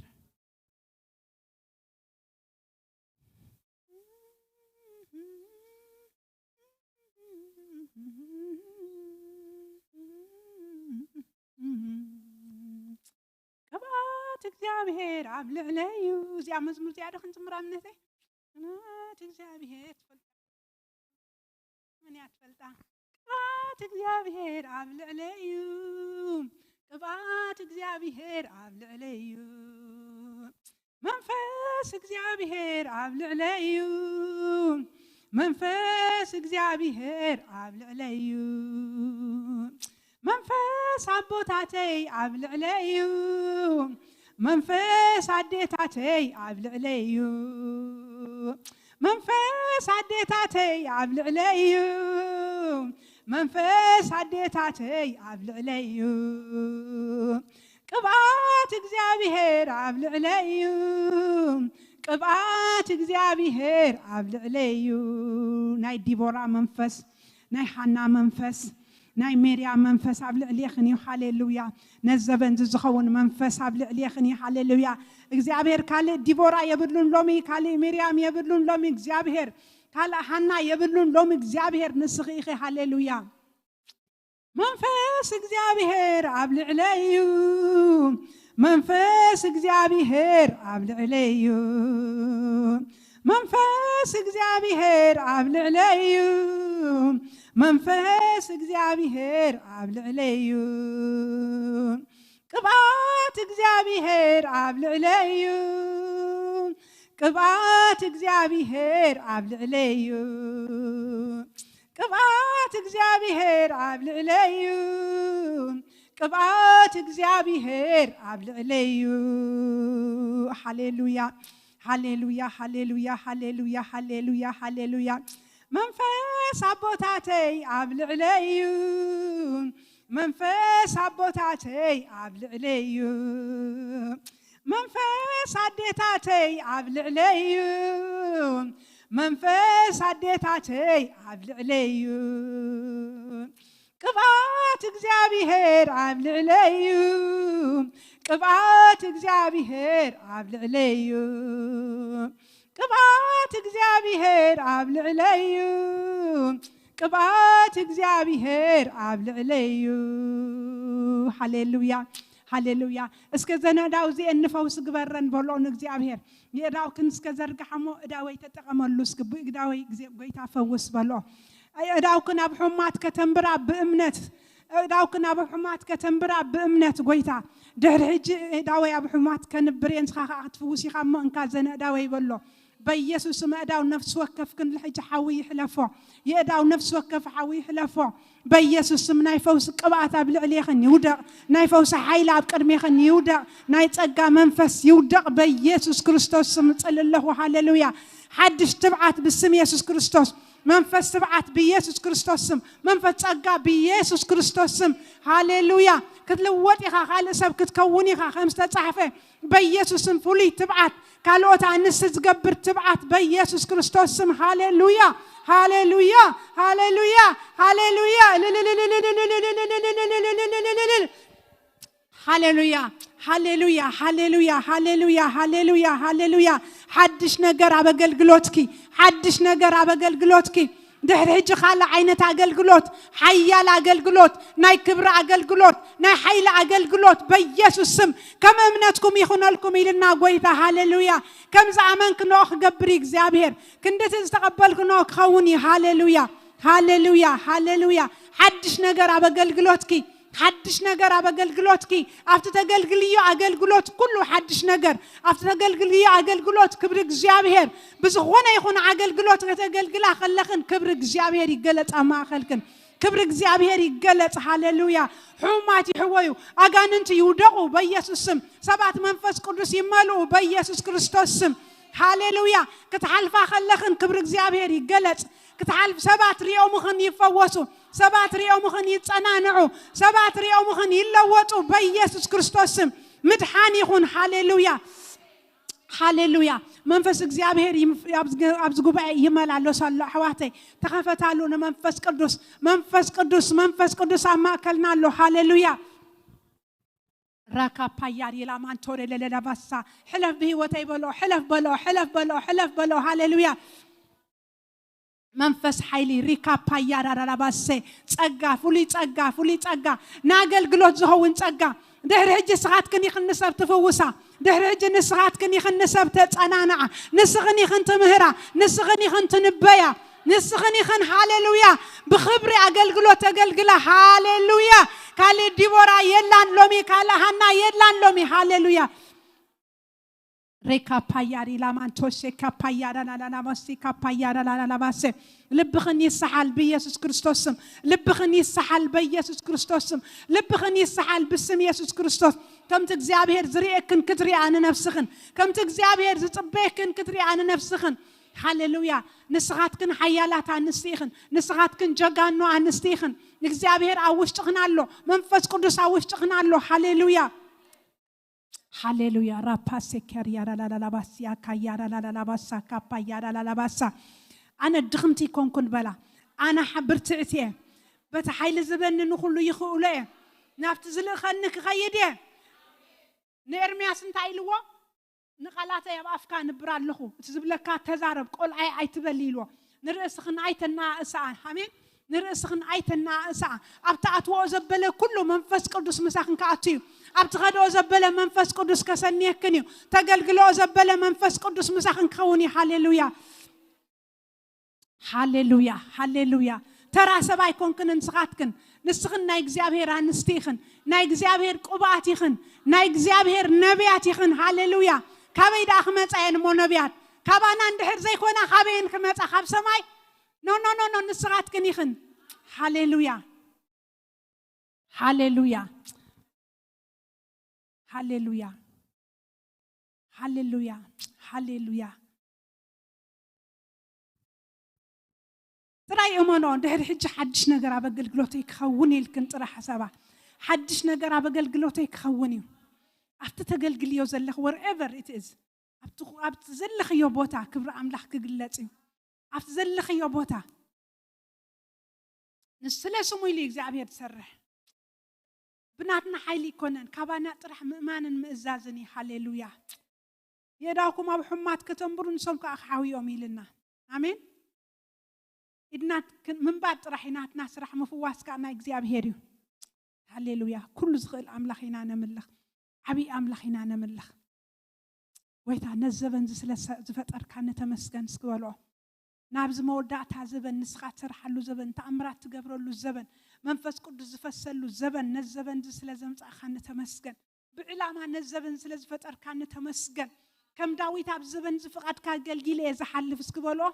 كم داويت فقد كاغلغيله يزحلف نسخا خدديتي باخا يزمكح هاليلويا تمكحتنا نسيو تمكحتنا خبر اسنا يكونن تمكحتنا ابوي እግዚአብሔር ይባረክ ዝምካህ በእግዚአብሔር ይመካህ ስሙ ይባረክ ክትልወጥ ኢኻ ካልእ ሰብካ ክትከውን ኢኻ አሜን ንመኒዝ ወሰዶ ናአኽን ድሕሪ ሕጂ ንርእስኽን ኣንእስክን ኣይትረኣያ ንስኺ ናይ እግዚአብሔር ቅብእት ኢኺ መንፈስ እግዚአብሔር ዝፈሰሰክ ሰብ ኢኺ ክብሪ እግዚአብሔር ኣባኺ ዘሎ ሰብ ኢኺ እንታይ ኢልዋ ንእስራኤል ተንስ ብርሂ ብርሃን ክወጪ ኢልዋ እግዚአብሔር ኣብ ልዕሊኽ ክረዩ ሃሌሉያ ጣቃ ንምድሪ የጎልብባ ኣሎ ኢሉ ጸልማት ንሃዛብ የጎልብቦም ኣሎ ኣባኺ ግን ክብሪ እግዚአብሔር ክግለጽ እዩ ኣባኺ ግን ክብሪ እግዚአብሔር ክረዩ ኣሕዛብ ከዓ ናብ ብርሃን ክመጽዮም ኣሕዛብ ናብቲ ብርሃን ክድኾነ እግዚአብሔር ክመጽዮም ኦ ሃሌሉያ ሃሌሉያ ንስኽን ብርሃን ዓለም ይኽን ቃል ኣምላኽ ቆም ኢልና ንሕና ብርሃን ዓለሚና برهان عالمي خن نسخن هاليلويا أبكرن دللا ختما كتكول أي كالانيو نسخن برهان እግዚአብሔር ይኽን نسخن كبر እግዚአብሔር دتصوركن ناي እግዚአብሔር أقحوت ይኽን هاليلويا هاليلويا ሃሌሉያ ሰይ ከምቶም ካህናት ነቲ ታቦት ተሰኪሞም ዝኸዱ ዝነበሩ ናይ እግዚአብሔር ካህናት ንሕና ኢና ሎሚ ንስኽን ይኽን ናይ እግዚአብሔር ካህናት ቃሉ ትስከማ ሕጉ ትስከማ ንስኻትክን ይኽን ስሙ ይባረኽ እግዚአብሔር ሃሌሉያ ልብና ትብዓት ይምላእዮ ኣሕዋተይ ብኢድና ሕማት ክሓውዮም ኣጋንንት ክወፅዮም ብኢድና ሰባት መንፈስ ቅዱስ ክምልዮም بيدنا እግዚአብሔር ክጥቀም እዩ በአፍና እግዚአብሔር ክጥቀም እዩ ካለ አንስት የብሉን እግዚአብሔር ካሉ አወዳትና ዋልድን የብሉን እግዚአብሔር ናይ ዘበን ሰባት ንሕና ኢና ሃሌሉያ እንካ ኢዴስ ክበልኦ እንካ አፈይ ከም ኤርሚያስ ንአፈይ አባኽ ቃልካይ አፍካይ ይቅምጥ ኣለኹን ቃላተይ ዝበለ እንካ ኢዴ ሰባት ይፈወስሉ እንካ አፈይ ቃልካ ምልአዮ እንካ ህይወት ይበልኦ አይተና ሳን ርእስኽን انت عبي املاخ وشتخنا الله منفس حيل منفس تبعت باسم يسوع صلى الله ويت انا اخا خطمت عن راسن تيكون صلى الله እግዚአብሔር thank you jesus hallelujah الصحفتك بتقولوا تعطلنا لخي مسيلكن اخلوا على خبك بيت مصنج الحمد لله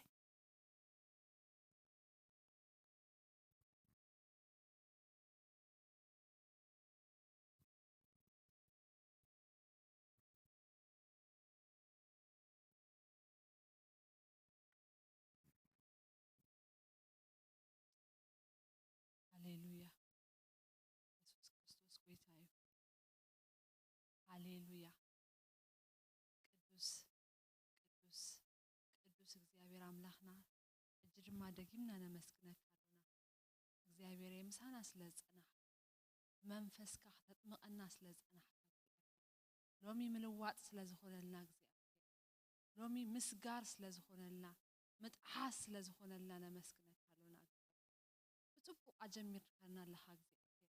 እንሆ ዘን ዝመጻ ዘለዋ ማዓልታት ማዓጸብቅና ከምናዓብ ውሽጥና ይነግረና አለው በዚህ ድማ ነመስግነካልና እግዚአብሔር ምሳና ስለዘለኻ ተመስገን እግዚአብሔር ካብ ንውለድ ክሳብ ሕጂ ዘይሓደካና አምላኽ ንጽባሕ ድማ ንዓኻ አሚንና ስለዘይ ንፈርሕ ነመስግነካልና እግዚአብሔር ስለዚህ ቅዱስ ድኾነ መንፈስካ ተመስገን ስለዚህ ዘንጀርብ መንፈስካ ዘሳግር ንውሽጢ ዘረስርስ መንፈስካ ንብዙሕ ዝተርፍ መንፈስካ ንብዙሓት ድፈስስ መንፈስካ ነመስግነካልና እግዚአብሔር ወይታ ኣብ ዘመናት ኩሉ መንፈስካ ተራእዩ ኣብ ቀደማ ቦታትና ዝነበረ መንፈስ ሕጁን ከይተለወጠ ምሳና ስለዘሎ